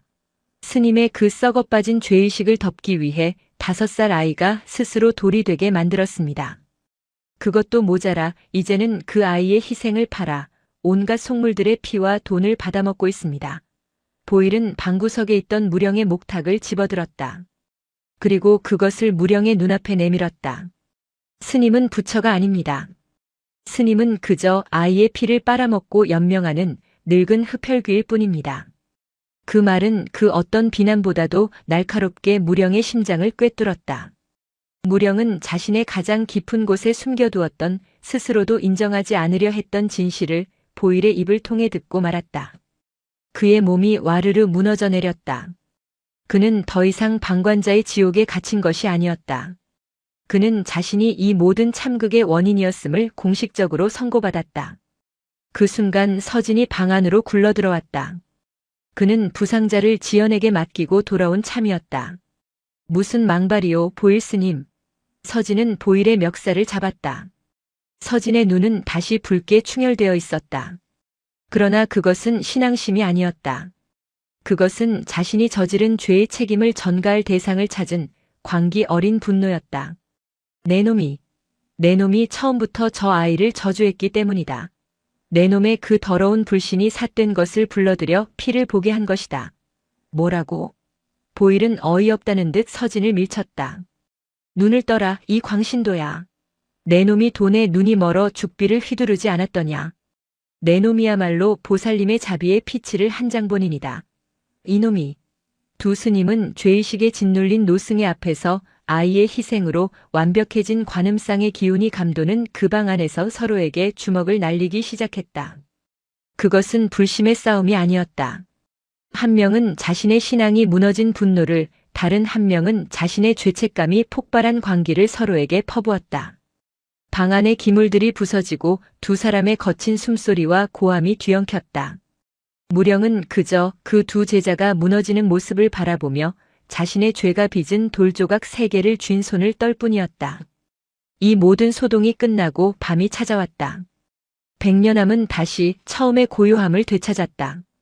그러나 그것은 평화가 아니었다. 모든 것이 떠나가고 모든 것이 부서진 뒤에 찾아온 죽음 같은 정적이었다. 보일은 부엌에 틀어박혀 문을 잠갔다. 서진은 자신의 방에서 흐느끼는 소리가 담장을 넘어왔다. 무령은 실어증에 걸린 사람처럼 방에서 나오지 않았다. 지연만이 홀로 마당에 섰다. 마당은 엉망이었다. 도망친 사람들이 버리고 간 짐들과 쏟아진 곡물들, 그리고 아직 닦아내지 못한 검붉은 핏자국이 관음상의 발치에 선명했다. 지연은 그 핏자국 앞에 조용히 무릎을 꿇었다. 그는 품속에서 단우의 작은 나무 팽이를 꺼냈다. 그는 그 팽이를 핏자국이 묻지 않은 깨끗한 돌바닥 위에 조심스럽게 올려놓았다. 그것은 단우가 살아있을 때 단 한 번도 누리지 못했던 유희였다. 단우야. 지연이 속삭였다. 그의 목소리는 겨울바람보다 더 차갑고 건조했다. 이것이 내가 원했던 것이냐? 이 피와 이 광기와 이 무너진 절을 위해 너는 기꺼이 돌이 되었느냐? 그는 완벽해진 관음상을 올려다보았다. 자비로운 미소는 여전했지만 지연의 눈에는 그것이 더 이상 자비로 보이지 않았다. 그것은 이 모든 어리석음을 조롱하는 차가운 돌의 미소일 뿐이었다. 너의 희생은 너무나 무거워서 아무도 감당하지 못하는구나. 너는 부처가 된 것이 아니었다. 너는 그저 우리 모두의 죄를 대신 짊어진 가장 어리고 무거운 멍울이 되었을 뿐이다. 지연은 팽이를 향해 가만히 손을 뻗었다. 그리고 그것을 살짝 돌렸다. 나무 팽이가 관음상의 발치, 핏자국 옆에서 소리 없이 위태롭게 돌기 시작했다. 그것은 아이의 잃어버린 시간을 향한 지연의 마지막 공양이었다. 그리고 백년암의 완전한 파국을 알리는 서글픈 의식이었다. 피가 씻겨나가지 않았다. 그날의 아수라장이 휩쓸고 지나간 지 사흘이 흘렀다. 백년암을 찾아왔던 수백의 인파는 단 한 명도 남지 않았다. 그들이 버리고 간 집신, 썩어가는 곡물, 흩어진 재물들이 마당에 나뒹굴었다. 마치 거대한 잔치가 끝난 뒤의 폐허와도 같았다. 지연은 그 모든 것을 홀로 치웠다. 그는 핏자국이 말라붙은 관음상의 발치를 묵묵히 닦아냈다. 차가운 물을 길어와 거친 수세미로 문질렀지만 돌틈에 스며든 검붉은 얼룩은 지워지지 않았다. 그것은 마치 백년암의 이마에 새겨진 지워지지 않는 주홍글씨 같았다. 암자는 죽음의 침묵에 잠겨 있었다. 4명의 스님은 한 절에 있으되 각자의 섬에 고립되었다. 지연은 가장 먼저 서진의 방문을 두드렸다. 안에서는 아무런 대답이 없었다. 지연이 억지로 문을 열고 들어갔다. 방 안은 처참했다. 서진이 평생을 읽었을 경전들은 갈갈이 찢겨 방바닥을 뒹굴었고 그의 목에 걸려있던 염주는 알알이 흩어져 재가 덮인 화로에 처박혀 있었다. 서진은 방구석에 웅크리고 앉아 있었다. 그는 사흘간 물 한 모금 마시지 않은 사람처럼 보였다. 그의 눈은 텅 비어 있었고 초점이 없었다. 서진 스님, 죽이라도 좀 드셔야. 지연이 조심스럽게 죽그릇을 내밀었다. 서진은 천천히 고개를 들었다. 그의 시선이 지연의 손에 들린 죽그릇에 닿았다. 그것은 음식이 아니라 더러운 것을 보는 눈빛이었다. 그것이 넘어갑니까? 서진의 목소리는 쇳가루가 섞인 것처럼 거칠었다. 나는 보았습니다. 그가 속삭였다. 내가 죽비를 내리쳤을 때 관음상이 단우가 나를 보고 웃고 있었습니다. 지연은 숨이 멎었다. 그것은 자비가 아니었습니다. 서진은 공포에 질려 떨기 시작했다. 그것은 조롱이었습니다. 내가 감히 나를 지키려 해? 이 어리석은 놈. 그것은 부처가 아닙니다. 그것은 아이의 가죽을 뒤집어 쓴 우리의 욕망을 비웃는 마귀입니다. 나는 마귀의 수호자였습니다. 그는 자신의 손을 내려다보았다. 피 묻은 죽비를 쥐었던 손. 나는 내 손으로 부처를 죽였습니다. 아니, 처음부터 부처는 없었습니다. 서진은 다시 고개를 쳐박았다. 그의 신앙은 그가 지키려 했던 대상에 의해 완전히 파괴되었다. 그는 이제 산송장이었다. 지연은 어쩔 수 없이 죽그릇을 내려놓고 방을 나왔다. 그 다음은 부엌이었다. 보일 스님은 그날 이후로 문을 굳게 잠갔다. 지연이 문을 두드렸지만 안에서는 쇠를 가는 듯한 소리만 들릴 뿐이었다.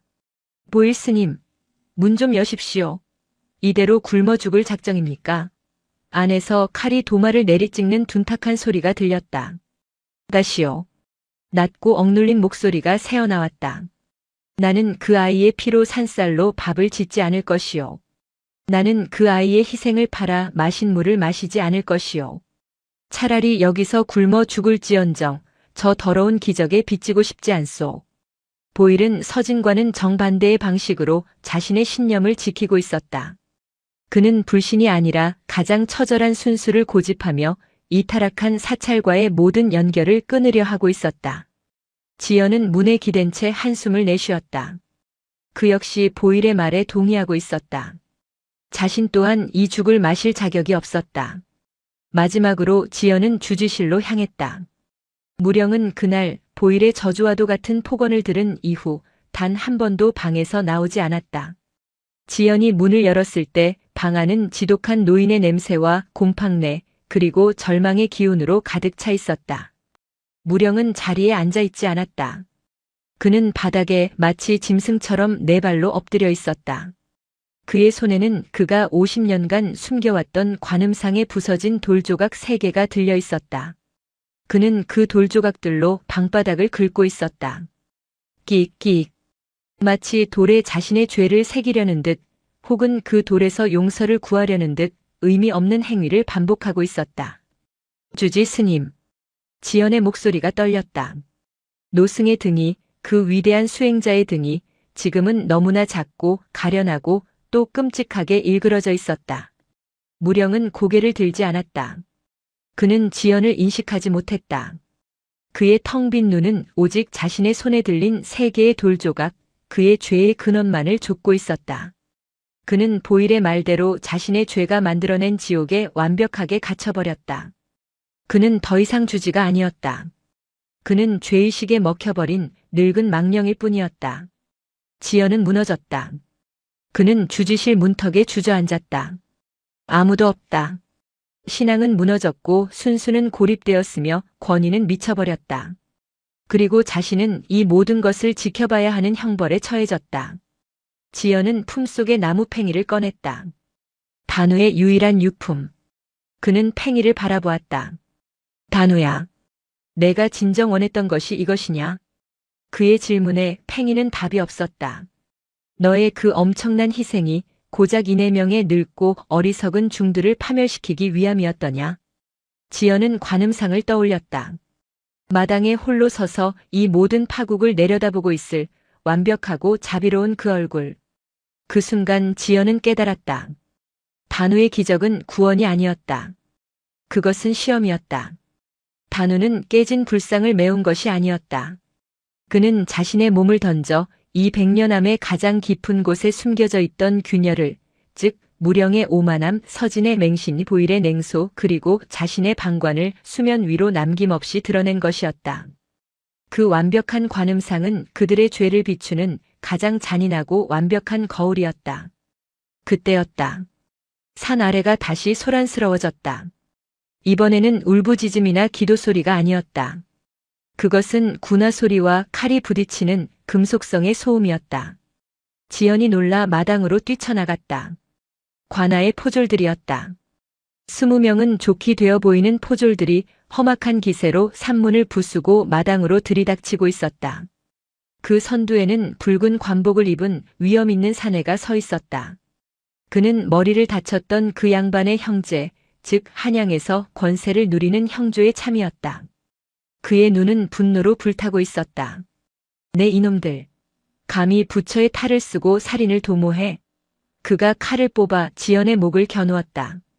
내 아우의 피값을 오늘 이 절간의 죄로 치를 것이다. 저 보살상이라 불리는 요망한 돌덩이를 부수고 스님들의 목을 쳐라. 포졸들이 일제히 함성을 지르며 관음상을 향해 몽둥이와 창을 치켜들었다. 백년암의 진짜 파멸이 인간의 손에 의해 지금 막 시작되려 하고 있었다. 멈추시오. 지연이 자신을 겨눈 칼날 앞에서도 물러서지 않고 소리쳤다. 이것은 오해입니다. 살인이 아니었습니다. 사고였습니다. 형조 참이는 코웃음을 쳤다. 오해라. 중놈이 백주대낮에 죽비를 휘둘러 내 아우의 머리를 깬 것이 오해란 말이냐? 이 절에 깃든 마귀가 기어코 본색을 드러낸 것이겠지. 참이의 눈은 관음상을 향했다. 그에게 저 완벽한 불상은 동생을 홀려 피를 보게 한 요물, 그 이상도 이하도 아니었다. 저 돌덩이부터 끌어내려라. 저것을 깬 돌로 삼아 저놈들의 머리를 칠 것이다. 포졸 2명이 밧줄을 들고 관음상을 향해 달려들었다. 안 됩니다. 지연이 그들을 막아서려 했지만 포졸의 몽둥이에 어깨를 맞아 쓰러졌다. 쿵 하는 소리와 함께 지연이 마당에 나뒹굴었다. 그때였다. 멈춰라. 지옥의 밑바닥에서 울리는 듯한 갈라진 목소리가 들렸다. 서진이었다. 그는 찢어진 경전을 밟으며 넋이 나간 사람처럼 걸어 나왔다. 그의 눈은 여전히 텅 비어 있었지만 그는 포졸들 앞을 막아섰다. 그 돌은 건드리지 마라. 내 놈이로구나. 내 아우를 해친 흉악한 놈이. 참이가 서진을 알아보았다. 내가 쳤다. 서진은 몽롱한 목소리로 말했다. 내가 죽비를 휘둘렀고 피를 보았다. 그 돌은 죄가 없다. 그는 천천히 참이에게 다가갔다. 그러니 나를 쳐라. 저 돌 대신 나를 부수어라. 그것이 내가 바라는 것이다. 서진은 자신의 죄를 씻기 위해 기꺼이 죽음을 맞이하려 하고 있었다. 그는 참이가 뽑아든 칼날 앞에 자신의 목을 내밀었다. 참이는 당황했다. 그는 분노에 찬 범죄자를 생각했지 이처럼 순순히 죽음을 받아들이는 망가진 인간을 예상하지 못했다. 이 이놈이. 그가 칼을 치켜들었다. 그만두시오. 또 다른 목소리가 그들의 뒤를 울렸다. 부엌 문이 열리고 보일이 걸어 나왔다. 그는 사흘을 굶어 수척했지만 그 두 눈만은 늑대처럼 번뜩이고 있었다. 대감. 보일이 차미에게 읍했다. 저 스님은 미쳤습니다. 자신의 죄가 두려워 이성을 잃었습니다. 저 스님을 죽여봐야 대감의 아우님은 깨어나지 않습니다.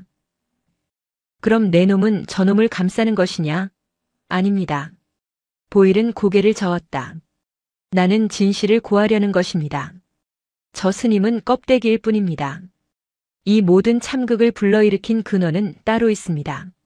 모두의 시선이 보일에게 향했다. 보일은 천천히 손을 들어 한 곳을 가리켰다. 주지실이었다. 저 안에 이 절의 모든 죄를 짊어지고도 수십 년간 모두를 속여온 진짜 죄인이 있습니다. 그 순간 주지실 문이 스르르 열렸다. 무령이 두 발로 그러나 금방이라도 쓰러질 듯 위태롭게 걸어 나왔다. 그의 한 손에는 자신이 50년간 숨겨왔던 부서진 관음상의 돌조각 3개가 들려 있었다. 그는 피를 닦아낸 관음상의 발치, 그 핏자국이 시작된 곳에 와서 멈춰섰다. 그는 차미를 바라보지 않았다. 그는 관음상을 그리고 관음상이 된 단우를 바라보았다. 내가 노승의 입이 수십 년 만에 처음으로 진실을 토해냈다. 내가 죄인입니다. 무령은 그 자리에 모인 모든 사람들 포졸, 참회, 지연, 서진, 보일 앞에서 자신의 모든 것을 고백하기 시작했다. 50년 전 자신의 오만으로 부처의 손을 부러뜨린 죄. 그 죄를 숨기기 위해 수십 년간 모두를 속여온 죄. 그 죄가 흉조를 불렀다고 두려워한 죄. 그리고 그 모든 것을 지켜보고 있던 5살 아이가 자신의 그 썩어빠진 죄의식을 대신 씻기 위해 스스로 차가운 돌이 되어가는 것을 알면서도 방관한 죄. 내 아우의 머리가 깨진 것과 내 놈의 50년 전 죄가 무슨 상관이냐? 차미가 소리쳤다. 상관이 있습니다. 무령이 절규했다. 내 죄가 저 아이를 돌이 되게 했습니다. 그 돌이 기적이 되었습니다. 그 기적이 사람들의 욕망을 불렀습니다. 그 욕망이 돈이 되었습니다. 그 돈이 스님의 눈을 멀게 했습니다. 그리고 그 눈먼 스님이 기어코 피를 부른 것입니다. 그것은 완벽한 인과였다. 모든 것의 시작. 그 지독한 빚의 고리. 무령은 손에 쥐고 있던 3개의 돌조각을 차미의 발밑에 내려놓았다. 이것이 내 죄의 증거입니다. 대감. 대감의 아우님을 상하게 한 것은 저 스님 서진의 죽비였으나 그 죽비를 휘두르게 한 것은 바로 나, 이 늙은이의 수십 년 묵은 탐욕과 오만이었습니다. 무령은 그 자리에 엎드려 차미가 아닌 자신이 평생을 속여온 그 마당의 흙바닥에 이마를 박았다. 이 절을 부수려 하십니까? 좋습니다. 저 돌부처를 깨려 하십니까? 좋습니다.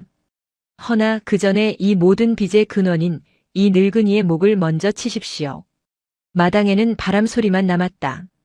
노승의 처절한 고백 앞에 차미의 분노는 그 힘을 잃었다. 그는 자신의 아우가 겪은 사고가 한 인간의 50년에 걸친 고뇌와 한 아이의 상상할 수 없는 희생과 이토록 무겁게 엮여 있음을 알게 되었다. 이것은 칼로 다스릴 수 있는 범죄가 아니었다. 이것은 인간의 영역을 넘어선 거대한 업의 문제였다. 차미는 자신의 칼을 천천히 칼집에 넣었다. 그는 쓰러져 있는 지연을 바라보고 목을 내놓은 서진을 바라보고 모든 것을 고발한 보일을 바라보고 그리고 마침내 흙바닥에 엎드린 무령을 바라보았다. 그는 무령이 내려놓은 3개의 돌조각을 집어들었다. 이것은 내가 가져가겠소. 그는 돌조각을 품에 넣었다. 내 아우의 핏값은 이 돌조각 3개로 셈한 것이요. 이 돌이 이 절의 모든 빚을 대신한 것이니 이 절은 오늘부로 빈절이 된 것이요. 그는 부하들에게 손짓했다. 돌아간다. 포졸들은 혼란스러운 얼굴로 왔을 때처럼 다시 산을 내려갔다. 4명의 스님은 텅 빈 마당에 그렇게 한참을 서 있었다. 빚은 사라졌으나 모든 것을 잃어버린 빈절에 무령은 자신의 죄가 마침내 세상에 드러났음에 안도도 절망도 아닌 그저 텅 빈 무의 표정으로 완벽한 관음상을 올려다보았다. 제13장 돌의 눈물 더 스톤즈 테어 차미가 떠나고 100년 남은 진정한 고요를 되찾았다. 그것은 더 이상 죽음 같은 정적이 아니었다. 모든 것이 드러나고 모든 것이 사라지고 난 뒤에 텅 비어버린 무의 상태였다. 그날 이후 4명의 스님은 아주 조금씩 변하기 시작했다. 가장 먼저 움직인 것은 보일이었다. 그는 주지실에 틀어박혀 꼼짝도 하지 않는 무령을 위해 부엌에서 사흘 만에 불을 지폈다. 그는 쌀을 씻어 아주 묽은 미음을 쑤었다. 그는 그 미음을 들고 주지실 문 앞에 놓았다. 죽든 살든 그건 스님이 알아서 하시오. 그는 여전히 무뚝뚝했지만 그것은 단죄가 아닌 연민의 시작이었다. 그는 자신의 순수함을 지키기 위해 타인을 굶기는 대신 죄지은 자의 목숨을 살려두는 쪽을 택했다. 서진은 방에서 나왔다. 그는 더 이상 경전을 찾지 않았다. 그는 자신의 찢어진 신앙을 수습하려 들지 않았다. 대신 그는 지연이 하던 일을 묵묵히 이어받았다. 그는 마당의 쓰레기를 치우고 부서진 산문을 수리하기 시작했다. 그는 더 이상 관음상을 숭배하지 않았다. 그는 감히 그 돌을 쳐다보지도 못했다. 그는 자신의 죄가 벌어진 그 마당을 속죄하는 마음으로 그저 쓸고 닦을 뿐이었다. 신앙이 떠난 자리에 노동이라는 가장 정직한 행위만이 남았다. 지연은 그 둘을 묵묵히 지켜보았다. 그는 깨진 항아리에 물을 붓는 심정으로 이 흩어진 조각들을 다시 모으려 애썼다. 그는 무령의 방에 들어가 넋이 나간 노승의 몸을 닦이고 보일이 가져온 미음을 억지로 떠먹였다. 스님, 일어나셔야 합니다. 빚은 아직 다 갚지 못했습니다. 그렇게 며칠이 더 흘렀을까. 그날 새벽 무령이 스스로의 발로 방에서 걸어 나왔다. 그의 손에는 그가 평생을 써온 낡은 정과 망치가 들려 있었다. 스님들은 모두 숨을 죽였다. 무령은 완벽한 관음상 앞으로 걸어갔다. 그는 단우가 되어 합쳐진 그 완벽하고 자비로운 오른손을 한참이나 바라보았다. 그리고 그는 자신의 정을 그 반대편 멀쩡했던 관음상의 왼손에 가져다 댔다. 스님, 무엇을 하시려고? 서진이 기겁하며 달려왔다. 무령은 서진을 바라보았다. 그의 눈에는 더 이상 광기도 죄의식도 없었다. 그저 깊은 슬픔만이 고여 있었다. 서진 스님, 이 불상은 너무 완벽하오. 무령이 망치를 들었다. 내 오만함이 이 불상을 깨뜨렸고 한 아이의 희생이 이 불상을 완벽하게 만들었소. 그러나 이 완벽함이야말로 가장 끔찍한 거짓이오. 책 마이너스. 맑은 소리와 함께 무령이 관음상에 멀쩡했던 왼손 새끼손가락 끝을 내리쳤다. 돌조각이 튀어나가며 완벽했던 불상에 새로운 흠집이 생겨났다. 스님, 이 불상은 완벽해서는 안 돼요. 무령이 다시 망치를 들었다. 그는 단우가 메운 오른손은 건드리지 않았다. 대신 자신의 죄를 상징하듯 멀쩡했던 왼손을 부수기 시작했다. 이 불상은 자비로워서도 영험해서도 안 돼요. 이 불상은 우리의 죄와 한 아이의 희생을 있는 그대로 기억해야 하오. 이것은 숭배의 대상이 아니라 참회의 대상이어야 하오. 챙, 챙, 챙. 무령은 자신의 50년 오만을 부수듯 자신의 남은 생을 바치듯 묵묵히 돌을 깎아냈다. 그는 불상을 파괴하는 것이 아니었다. 그는 불상의 진실을 새기고 있었다. 서진은 그 자리에 주저앉아 울었다. 그는 이제야 알았다. 자신이 숭배했던 것은 완벽함이라는 허상이었음을. 보일은 부엌 창으로 그 광경을 바라보며 조용히 눈을 감았다. 지연은 자신의 품속에 있던 나무팽이를 꺼내 무령이 깎아낸 돌조각 옆에 가만히 내려놓았다. 단우의 마지막 유희, 그리고 무령의 마지막 참회. 시간이 흘러 다시 겨울이 찾아왔다. 백년암의 관음상은 이제 기이한 모습이 되었다. 한쪽 오른쪽은 아이의 희생으로 완벽하게 복원되어 비할 데 없이 자비로웠지만 다른 한쪽 왼쪽은 늙은 스님의 참회로 인해 거칠고 투박하게 깨져 있었다. 그것은 완벽한 자비와 처절한 불완전함이 위태롭게 공존하는 모습이었다. 그해 첫눈이 내리던 날, 4명의 스님은 아주 오랜만에 마당에 함께 섰다. 그들은 예불을 드리지 않았다. 그들은 그저 자신들의 죄와 희생과 참회가 뒤엉킨 그 기이한 불상을 바라보고 있었다.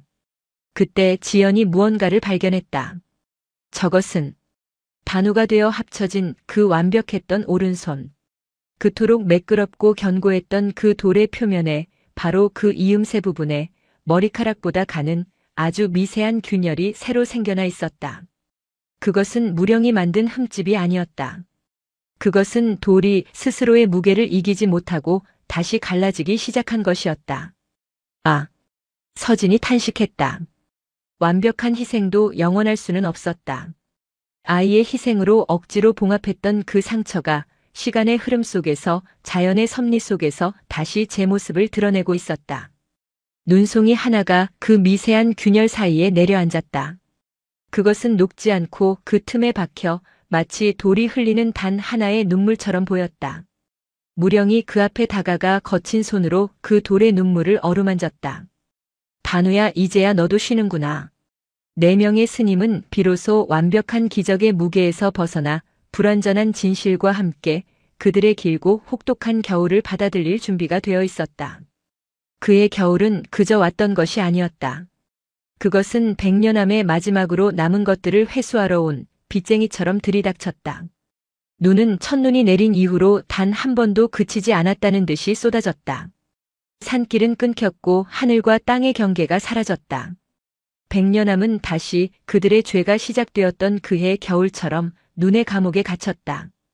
그러나 이번에는 그들 안에 기적이라는 열망이 없었기에 그 추위는 더욱 살을 애는 듯 정직하게 스며들었다.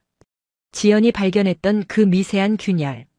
그것은 스님들의 눈앞에서 날마다 그리고 시간마다 천천히 그러나 분명하게 벌어지고 있었다. 단우의 손목, 그 완벽한 이음새. 기적의 증거. 그곳에 내려앉은 눈송이는 녹았다가 밤이 되면 다시 얼어붙었다. 얼음은 돌의 틈을 비집고 들어가 그 미세한 균열을 쐐기처럼 벌렸다. 그것은 초자연적인 현상이 아니었다.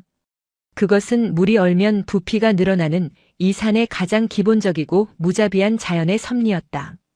가장 먼저 무너진 것은 서진이었다. 그는 자신의 죄를 씻기 위해 노동에 매달렸다. 그러나 그의 노동은 이제 그가 경멸했던 욕망의 다른 형태일 뿐이었다. 그는 마당에 눈을 치우는 것이 아니었다. 그는 관음상에 다가가는 눈을 미친 사람처럼 막아서고 있었다. 안 돼. 닿으면 안 돼. 그는 눈보라가 몰아치는 한밤중에도 마당에 서서 관음상을 향해 쏟아지는 눈을 자신의 낡은 빗자루로 허공에서 막아내려 했다. 그것은 구도자의 모습이 아니었다. 그것은 자신의 마지막 남은 신앙, 그 부서진 조각마저 잃을까봐 두려워하는 광인의 몸짓이었다. 지연이 그를 끌어당겼다. 스님, 그만하시오. 눈은 막을 수 있는 것이 아니오. 아니, 막아야 해. 서진이 절규했다. 저 틈이 벌어지고 있어. 저것마저 잃으면 저것마저 부서지면 단우는 어디로 가나. 그에게 단우는 여전히 저 돌 안에 살아있는 존재였다. 그 틈은 아이의 몸에 난 상처였다. 서진은 결국 암자 뒤편의 창고로 달려갔다. 그는 썩은 새끼줄과 지난 가을에 걷어두었던 집단들을 끌고 나왔다. 무엇을 하려는 거요? 지연이 물었다. 지켜야 해. 내가 저 손을 지켜야 해. 서진은 위태롭게 석대 위로 올라갔다. 그는 아이의 상처를 감싸듯 관음상의 완벽한 오른손을 집단으로 감싸기 시작했다. 그리고 그 위를 새끼줄로 꽁꽁 묶었다. 그것은 차마 눈뜨고 볼 수 없는 기괴하고 처참한 광경이었다. 가장 자비롭고 완벽해야 할 부처의 손이 마치 중죄인의 형구처럼 집단과 새끼줄에 칭칭 감겨버린 것이다. 서진은 스스로 자신의 신앙을 모독하고 있었다. 그만둬라, 서진아. 부엌 문이 열리고 보일이 그 모습을 묵묵히 지켜보고 있었다. 그의 목소리는 차가웠다. 그 손은 내 놈의 것이 아니다. 당신이 뭘 안다고. 서진이 집단 위에서 소리쳤다. 당신은 처음부터 저 아이를 믿지 않았어. 당신은. 그래. 나는 믿지 않았다. 보일이 서진의 말을 잘랐다. 나는 지금도 믿지 않는다. 나는 돌이 말을 하거나 돌이 기적을 행한다고 믿지 않는다. 그는 눈보라가 몰아치는 마당을 가로질러 관음상 앞에 섰다. 그는 서진이 묶어놓은 그 흉물스러운 집단을 올려다보았다. 내가 믿는 것은 돌은 언젠가 깨진다는 것이다. 산에서 온 것은 산으로 돌아가고 사람이 만든 것은 사람의 손에서 무너진다. 저 아이의 희생이 아무리 위대했다 한들 이 산의 율법을 거스를 수는 없는 게다. 보일은 손을 들어 서진이 묶어놓은 새끼줄을 툭 건드렸다. 내 놈이 지금 하는 짓은 그 아이를 지키는 것이 아니다. 그것은 이 산의 순리를 거역하는 또 다른 오만일 뿐이다. 주지 스님의 오만이 저 불상을 깨뜨렸다면 내 놈의 이 광신은 저 아이를 2번 죽이는 것이다. 서진은 새끼줄을 쥔 채 그 자리에 얼어붙었다. 보일의 말은 그가 애써 외면하려 했던 마지막 진실을 찔렀다. 그때였다. 끼잉 마이너스. 주지실 문이 열리고 무령이 지팡이의 의지에 걸어 나왔다. 그는 지난번의 고백 이후 생명의 불꽃이 사그라드는 촛불처럼 급격히 쇠약해져 있었다. 그는 이 모든 소란의 한복판에 섰다. 그는 서진이 묶어놓은 흉측한 집단을 보았다. 그는 보일의 냉정한 시선을 보았다. 그는 지연의 고통스러운 얼굴을 보았다. 노승은 아무 말도 하지 않았다. 그는 그저 관음상 앞에 마련된 작은 석등 안으로 자신의 마른 손을 집어넣었다. 그는 그 안에 남아있던 꺼진 초의 심지를 손으로 만지작거렸다. 그는 천천히 입을 열었다. 그의 목소리는 바람소리에 묻힐 듯 작았다. 내가 깎아낸 저 왼손의 돌조각들은 어디로 갔느냐. 그가 참회하며 부수었던 불완전함의 증거들. 지연은 고개를 숙였다. 그것은 마당을 쓸면서 모두 산으로 돌려보냈습니다. 그랬구나. 무령은 고개를 끄덕였다. 돌은 돌로 돌아가야지. 그는 서진을 올려다보았다. 서진 스님, 내려오너라. 그 아이는 내가 지킬 수 있는 것이 아니다. 하지만 스님, 틈이 벌어지고 있습니다. 이대로 두면. 그래, 벌어지겠지. 그리고 언젠가는 부서질 것이다. 무령의 목소리는 담담했다. 그것이 저 아이가 우리에게 가르쳐 주려 했던 마지막 자비일지도 모른다. 무령의 말이 끝나기가 무섭게 탁 아주 작고 날카로운 소리가 울렸다. 서진이 집단으로 감싸고 있던 그곳. 새끼줄의 매듭 사이로 무언가가 떨어져 나와 눈밭 위로 굴러떨어졌다. 그것은 단우의 손가락 끝부분이었다. 관음상의 완벽한 오른손, 그 새끼손가락의 첫 번째 마디가 얼음의 쐐기를 이기지 못하고 기어코 부러져 떨어져 나간 것이다. 하얀 눈밭 위에 떨어진 회색빛 돌조각. 그것은 기적의 파편이자 아이의 마지막 비명이었다. 서진은 그 돌조각을 본 순간 이성의 끈을 놓아버렸다. 그는 집단 위에서 발을 헛디뎌 마당의 눈밭으로 굴러떨어졌다. 그는 무릎으로 기어가 그 작은 돌조각을 집어들었다. 아니야. 내가 지키려 했는데 내가. 그는 피를 토하는 심정으로 울부짖었다. 그는 돌조각을 쥔 채 비틀거리며 일어섰다. 그리고는 맹수처럼 자신을 막아서는 모든 것을 증오하는 눈빛으로 스님들을 둘러보았다. 그리곤 뒤돌아 산문이 있던 그 부서진 입구를 향해 눈보라 속으로 미친 듯이 달려가기 시작했다. 서진 스님. 지연이 절박하게 그를 불렀지만 서진의 모습은 순식간에 하얀 어둠 속으로 사라졌다. 마당에는 3명의 스님이 남았다. 무령은 자신의 마지막 제자가 미쳐서 떠나가는 모습을 그저 묵묵히 자신의 죄의 형벌처럼 받아들이고 있었다. 보일은 혀를 차며 어리석은 놈. 결국 자신의 광기에 잡아먹혔군. 하고 중얼거렸다. 지연은 그 자리에 주저앉았다. 그는 서진이 떠나간 자리를 바라보다 이내 서진이 떨어뜨린 그 파편이 있던 자리로 시선을 돌렸다. 눈밭에는 작은 돌조각이 떨어진 흔적, 작은 구멍만이 남아있었다. 아니었다. 구멍이 아니었다. 지연은 홀린 듯 그곳으로 기어갔다. 눈을 파헤쳤다. 서진은 그 돌조각을 가져가지 못했다. 그가 집어든 것은 그저 눈뭉치일 뿐이었다. 지연의 손에 차갑고 단단한 것이 잡혔다. 그것은 아이의 새끼손가락 마디였다. 지연은 그것을 품속에 넣었다. 그곳에는 이미 수년의 세월을 간직한 단우의 낡은 나무팽이가 들어있었다. 차가운 돌과 마른 나무. 그 2개의 감촉이 지연의 손안에서 아이의 마지막 체온처럼 뒤엉켰다. 서진이 사라진 산은 그를 삼킬 듯 울부짖었다. 눈보라는 마치 100년암에 남은 마지막 온기마저 빼앗으려는 듯 부서진 산문을 넘어 마당까지 들이쳤다. 저대로 두실 겁니까? 지연이 손에 묻은 눈을 털며 일어섰다. 그의 목소리는 텅 비어 있었다. 그는 보일을 바라보았다. 보일은 퉁명스럽게 대꾸했다. 스스로 나간 놈이요. 제 업보를 제가 지겠지. 그렇습니까? 지연은 품속의 돌조각과 팽이를 만지작거렸다. 그럼 주지 스님의 업보를 대신해 돌이 된 아이는 어찌 설명하시겠습니까? 서진 스님의 광기를 비웃을 자격이 우리 중 누구에게 있단 말입니까? 보일은 입을 다물었다. 지연의 말은 그의 마지막 남은 냉소의 방어막마저 꿰뚫었다. 나는 갑니다. 지연이 집신을 고쳐 신었다. 저 어둠 속에서 돌조각 하나를 쥐고 헤매고 있을 형제를 차마 버려둘 수는 없으니. 지연이 눈보라 속으로 첫 발을 내디뎠을 때 뒤에서 거친 목소리가 들렸다. 망할 놈의 중질 마이너스의 정 때문에 또 발목 잡히는군.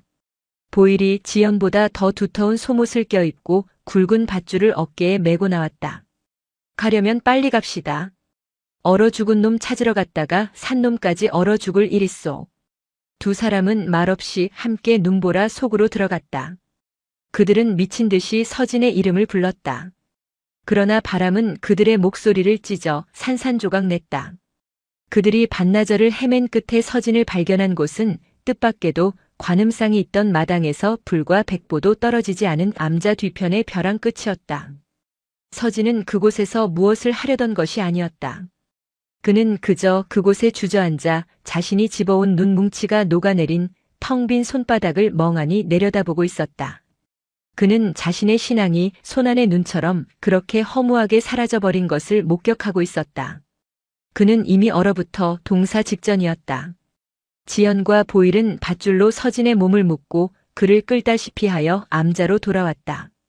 그들이 서진을 부엌 아궁이 옆 가장 따뜻한 자리에 눕혔을 때 주지실에서 신음소리가 들려왔다. 무령이었다. 노승의 마지막 시간이 다가오고 있었다. 지연과 보일은 얼어붙은 서진을 그곳에 둔 채 주지실로 달려갔다. 무령은 자리에 누워 가늘게 숨을 몰아쉬고 있었다. 그의 텅 빈 눈은 창밖, 어둠 속의 관음상을 향해 있었다. 스님. 지연이 노승의 마른 손을 잡았다. 무령은 아주 천천히 고개를 돌렸다. 그의 시선은 지연의 손이 아닌 지연의 품을 향했다. 주어라. 노승의 입에서 바람 같은 소리가 새어나왔다. 지연은 깨달았다. 그는 품속에서 아이의 손가락 파편과 낡은 나무팽이를 꺼냈다. 무령이 마지막 힘을 다해 그 두 가지를 움켜쥐었다. 차가운 돌, 마른 나무. 노승의 눈에서 50년 만에 처음으로 죄의식이나 고통이 아닌 다른 무언가가 스쳐 지나갔다. 그것은 아주 옅은 미소였다. 돌은 돌로. 그가 속삭였다. 아이는 아이로. 그는 품속의 두 물건을 자신의 가슴 위에 올려놓았다. 그리고는 창밖의 관음상을 향해 다시 시선을 돌렸다. 그때였다. 우지끈 마이너스. 밤의 정적을 깨는 거대한 파열음이 마당을 울렸다. 그것은 돌이 깨지는 소리가 아니었다. 그것은 거목이 부러지는 듯한 둔중하고도 처참한 소리였다. 지연이 놀라 밖을 내다보았다. 무령은 이미 그것을 보고 있었다는 듯 눈을 감았다. 빚은 갚는 것이 아니었다. 그저 녹아내리는 것이었구나. 노승의 손이 가슴 위에 놓인 돌과 나무를 감싸 안은 채 툭 떨어졌다. 무령은 입적했다. 지연은 스승의 마지막을 지킬 겨를도 없이 마당으로 뛰쳐나갔다. 관음상. 서진이 집단과 새끼줄로 칭칭 감아놓았던 단우의 그 완벽한 오른손이 그 무게를 이기지 못하고 어깨부터 통째로 부러져 마당에 처박혀 있었다. 집단과 새끼줄은 그 희생의 무게에 지시겨져 산산이 흩어져 있었다. 그것은 더 이상 부처의 손이 아니었다. 그것은 그저 무겁고 거대한 돌덩이일 뿐이었다. 지연은 그 앞에 망연히 서 있었다. 모든 것이 끝났다. 기적도 저주도 신앙도 파멸도. 그 모든 것이 이 부서진 돌덩이와 함께 끝이 났다. 그때 부엌에서 보일의 다급한 외침이 들렸다. 지연 스님, 이리 와보시오. 어서. 지연이 달려갔다. 서진이 깨어난 것인가? 그러나 보일이 가리킨 곳은 의식을 잃은 서진이 아니었다. 그것은 주지 스님의 방이었다. 지연이 뛰쳐나오며 닿지 않은 문틈으로 무언가 빛이 새어나오고 있었다. 두 사람이 주지실로 뛰어들어갔을 때 그들은 믿을 수 없는 광경을 보았다. 방금 전까지 무령이 누워있던 그 자리. 노승의 시신은 온데간데 없었다. 대신 그 자리에는 무령이 마지막까지 움켜쥐고 있던 돌조각 파편과 나무팽이만이 남아있었다. 그런데 그 두 개의 물건이 스스로 빛을 발하고 있었다. 돌조각은 아이의 새끼손가락은 서서히 재가 되어 부서지고 있었다. 마치 자신의 소임을 다했다는 듯 차가운 돌이 아니라 따뜻한 재가 되어 흩어지고 있었다. 그리고 그 나무팽이. 단우가 단 한 번도 돌리지 못했던 그 팽이가 마치 누군가 숨결을 불어넣은 듯 재가 되어가는 돌조각의 온기 속에서 스스로 천천히 돌기 시작했다. 그것은 기적이 아니었다. 그것은 해방이었다. 지연은 그제야 깨달았다. 단우가 메우려던 것은 주지 스님의 죄도 불상의 균열도 아니었다. 그 아이는 그저 그 낡은 나무팽이를 한 번이라도 돌려보고 싶었던 그저 아이였을 뿐이다. 돌이 되어서라도 그 아이는 자신의 가장 순수한 놀이를 이 차가운 산사에 남기고 싶었던 것이다. 무령의 시신이 사라진 것이 아니었다. 노승은 자신의 마지막 순간에 그 아이의 놀이를 위한 마지막 불씨가 되어 자신의 모든 것을 태워 그 팽이를 돌려준 것이었다. 지연의 눈에서 뜨거운 눈물이 흘러내렸다. 스님 단우야. 그는 그 자리에 엎드려 울었다. 그것은 슬픔의 눈물이 아니었다. 그것은 모든 빛과 업보에서 벗어나 마침내 본래의 자리로 돌아간 두 영혼을 향한 가장 순수한 애도였다. 다시 봄이 왔다. 지난 겨울의 파국이 거짓말이었다는 듯 100년 함에는 볕이 들고 계곡물이 다시 흘렀다. 마당의 풍경은 완전히 변해 있었다. 관음상은 이제 한쪽 손이 통째로 없는 기이한 불균형의 모습으로 서 있었다. 무령이 깬 왼손과 통째로 떨어진 오른손. 그것은 더 이상 숭배의 대상이 아니었다. 그것은 그저 이 산사가 겪어낸 그 모든 시간을 증거하는 늙고 상처 입은 기록이 되었다. 부서져 떨어진 거대한 돌덩이 오른손은 치우지 않았다. 그것은 마당 한 구석 단우가 늘 앉아있던 그 자리에 마치 그 자리가 제자리였다는 듯 가만히 놓여 있었다. 3명의 스님이 남았다. 보일은 더 이상 냉소적이지 않았다. 그는 묵묵히 밥을 지었다. 그는 밥을 지어 지연에게 주고 서진에게 주었다. 그리고 가장 먼저 한 그릇을 떠서 마당에 그 부서진 돌덩이 앞에 놓았다. 그것은 공양이 아니었다. 그것은 함께하는 식사였다. 서진은 기적처럼 그날 밤의 동상에서 살아남았다. 그러나 그는 기억의 일부를 잃었다. 그는 자신이 왜 죽비를 들었는지, 왜 돈을 받았는지, 왜 그토록 완벽함에 집착했는지 기억하지 못했다. 대신 그는 아이처럼 순수해졌다. 그의 유일한 일과는 마당의 그 부서진 돌덩이를 돌보는 것이었다. 그는 매일 아침 돌을 깨끗한 천으로 닦았다. 그리고 지연이 간직하고 있던 그 나무팽이를 가져와 그 돌 앞에서 돌렸다. 단우야 놀자. 그는 더 이상 부처를 찾지 않았다. 그는 그저 자신의 잃어버린 신앙 대신 함께 놀 친구를 찾은 것뿐이었다. 그리고 지연은 그 모든 것을 지켜보며 묵묵히 100년암의 주지가 되었다. 그는 경전을 읽지 않았다. 대신 그는 마당 한편의 작은 밭을 일구기 시작했다. 그는 그곳에 콩을 심고 감자를 심었다. 그는 가끔 밭을 일구다가 돌조각 하나를 발견하곤 했다. 그것이 무령이 깬 왼손의 파편인지 단우가 된 오른손의 파편인지 아니면 그저 이 산에 널려있던 본래의 돌인지 알 수 없었다. 지연은 그 돌을 들어 관음상에 발치 흙의 자리에 가만히 내려놓았다. 어느 날 밥을 먹던 보일이 툭 한마디 던졌다. 이제 저 깨진 불상은 어찌할 거요. 저 흉한 것을 보러 올 신도는 이제 아무도 없겠소. 지연은 흙 묻은 손으로 감자를 집어들며 웃었다. 깨진 것은 잘못이 아닙니다. 그가 말했다. 그것은 싹이 틀 누군가의 자리가 됩니다. 지연은 감자를 반으로 쪼개 그중 하나를 밭을 갈고 있는 흙 속에 다시 심었다. 모든 것이 떠나고 모든 것이 부서진 그 빈자리에 비로소 새로운 생명이 다시 시작되고 있었다. 영상이 마음에 드셨다면 구독과 좋아요, 댓글 부탁드립니다. 부탁드립니다. 부탁드립니다. 부탁드립니다. 부탁드립니다. 부탁드립니다.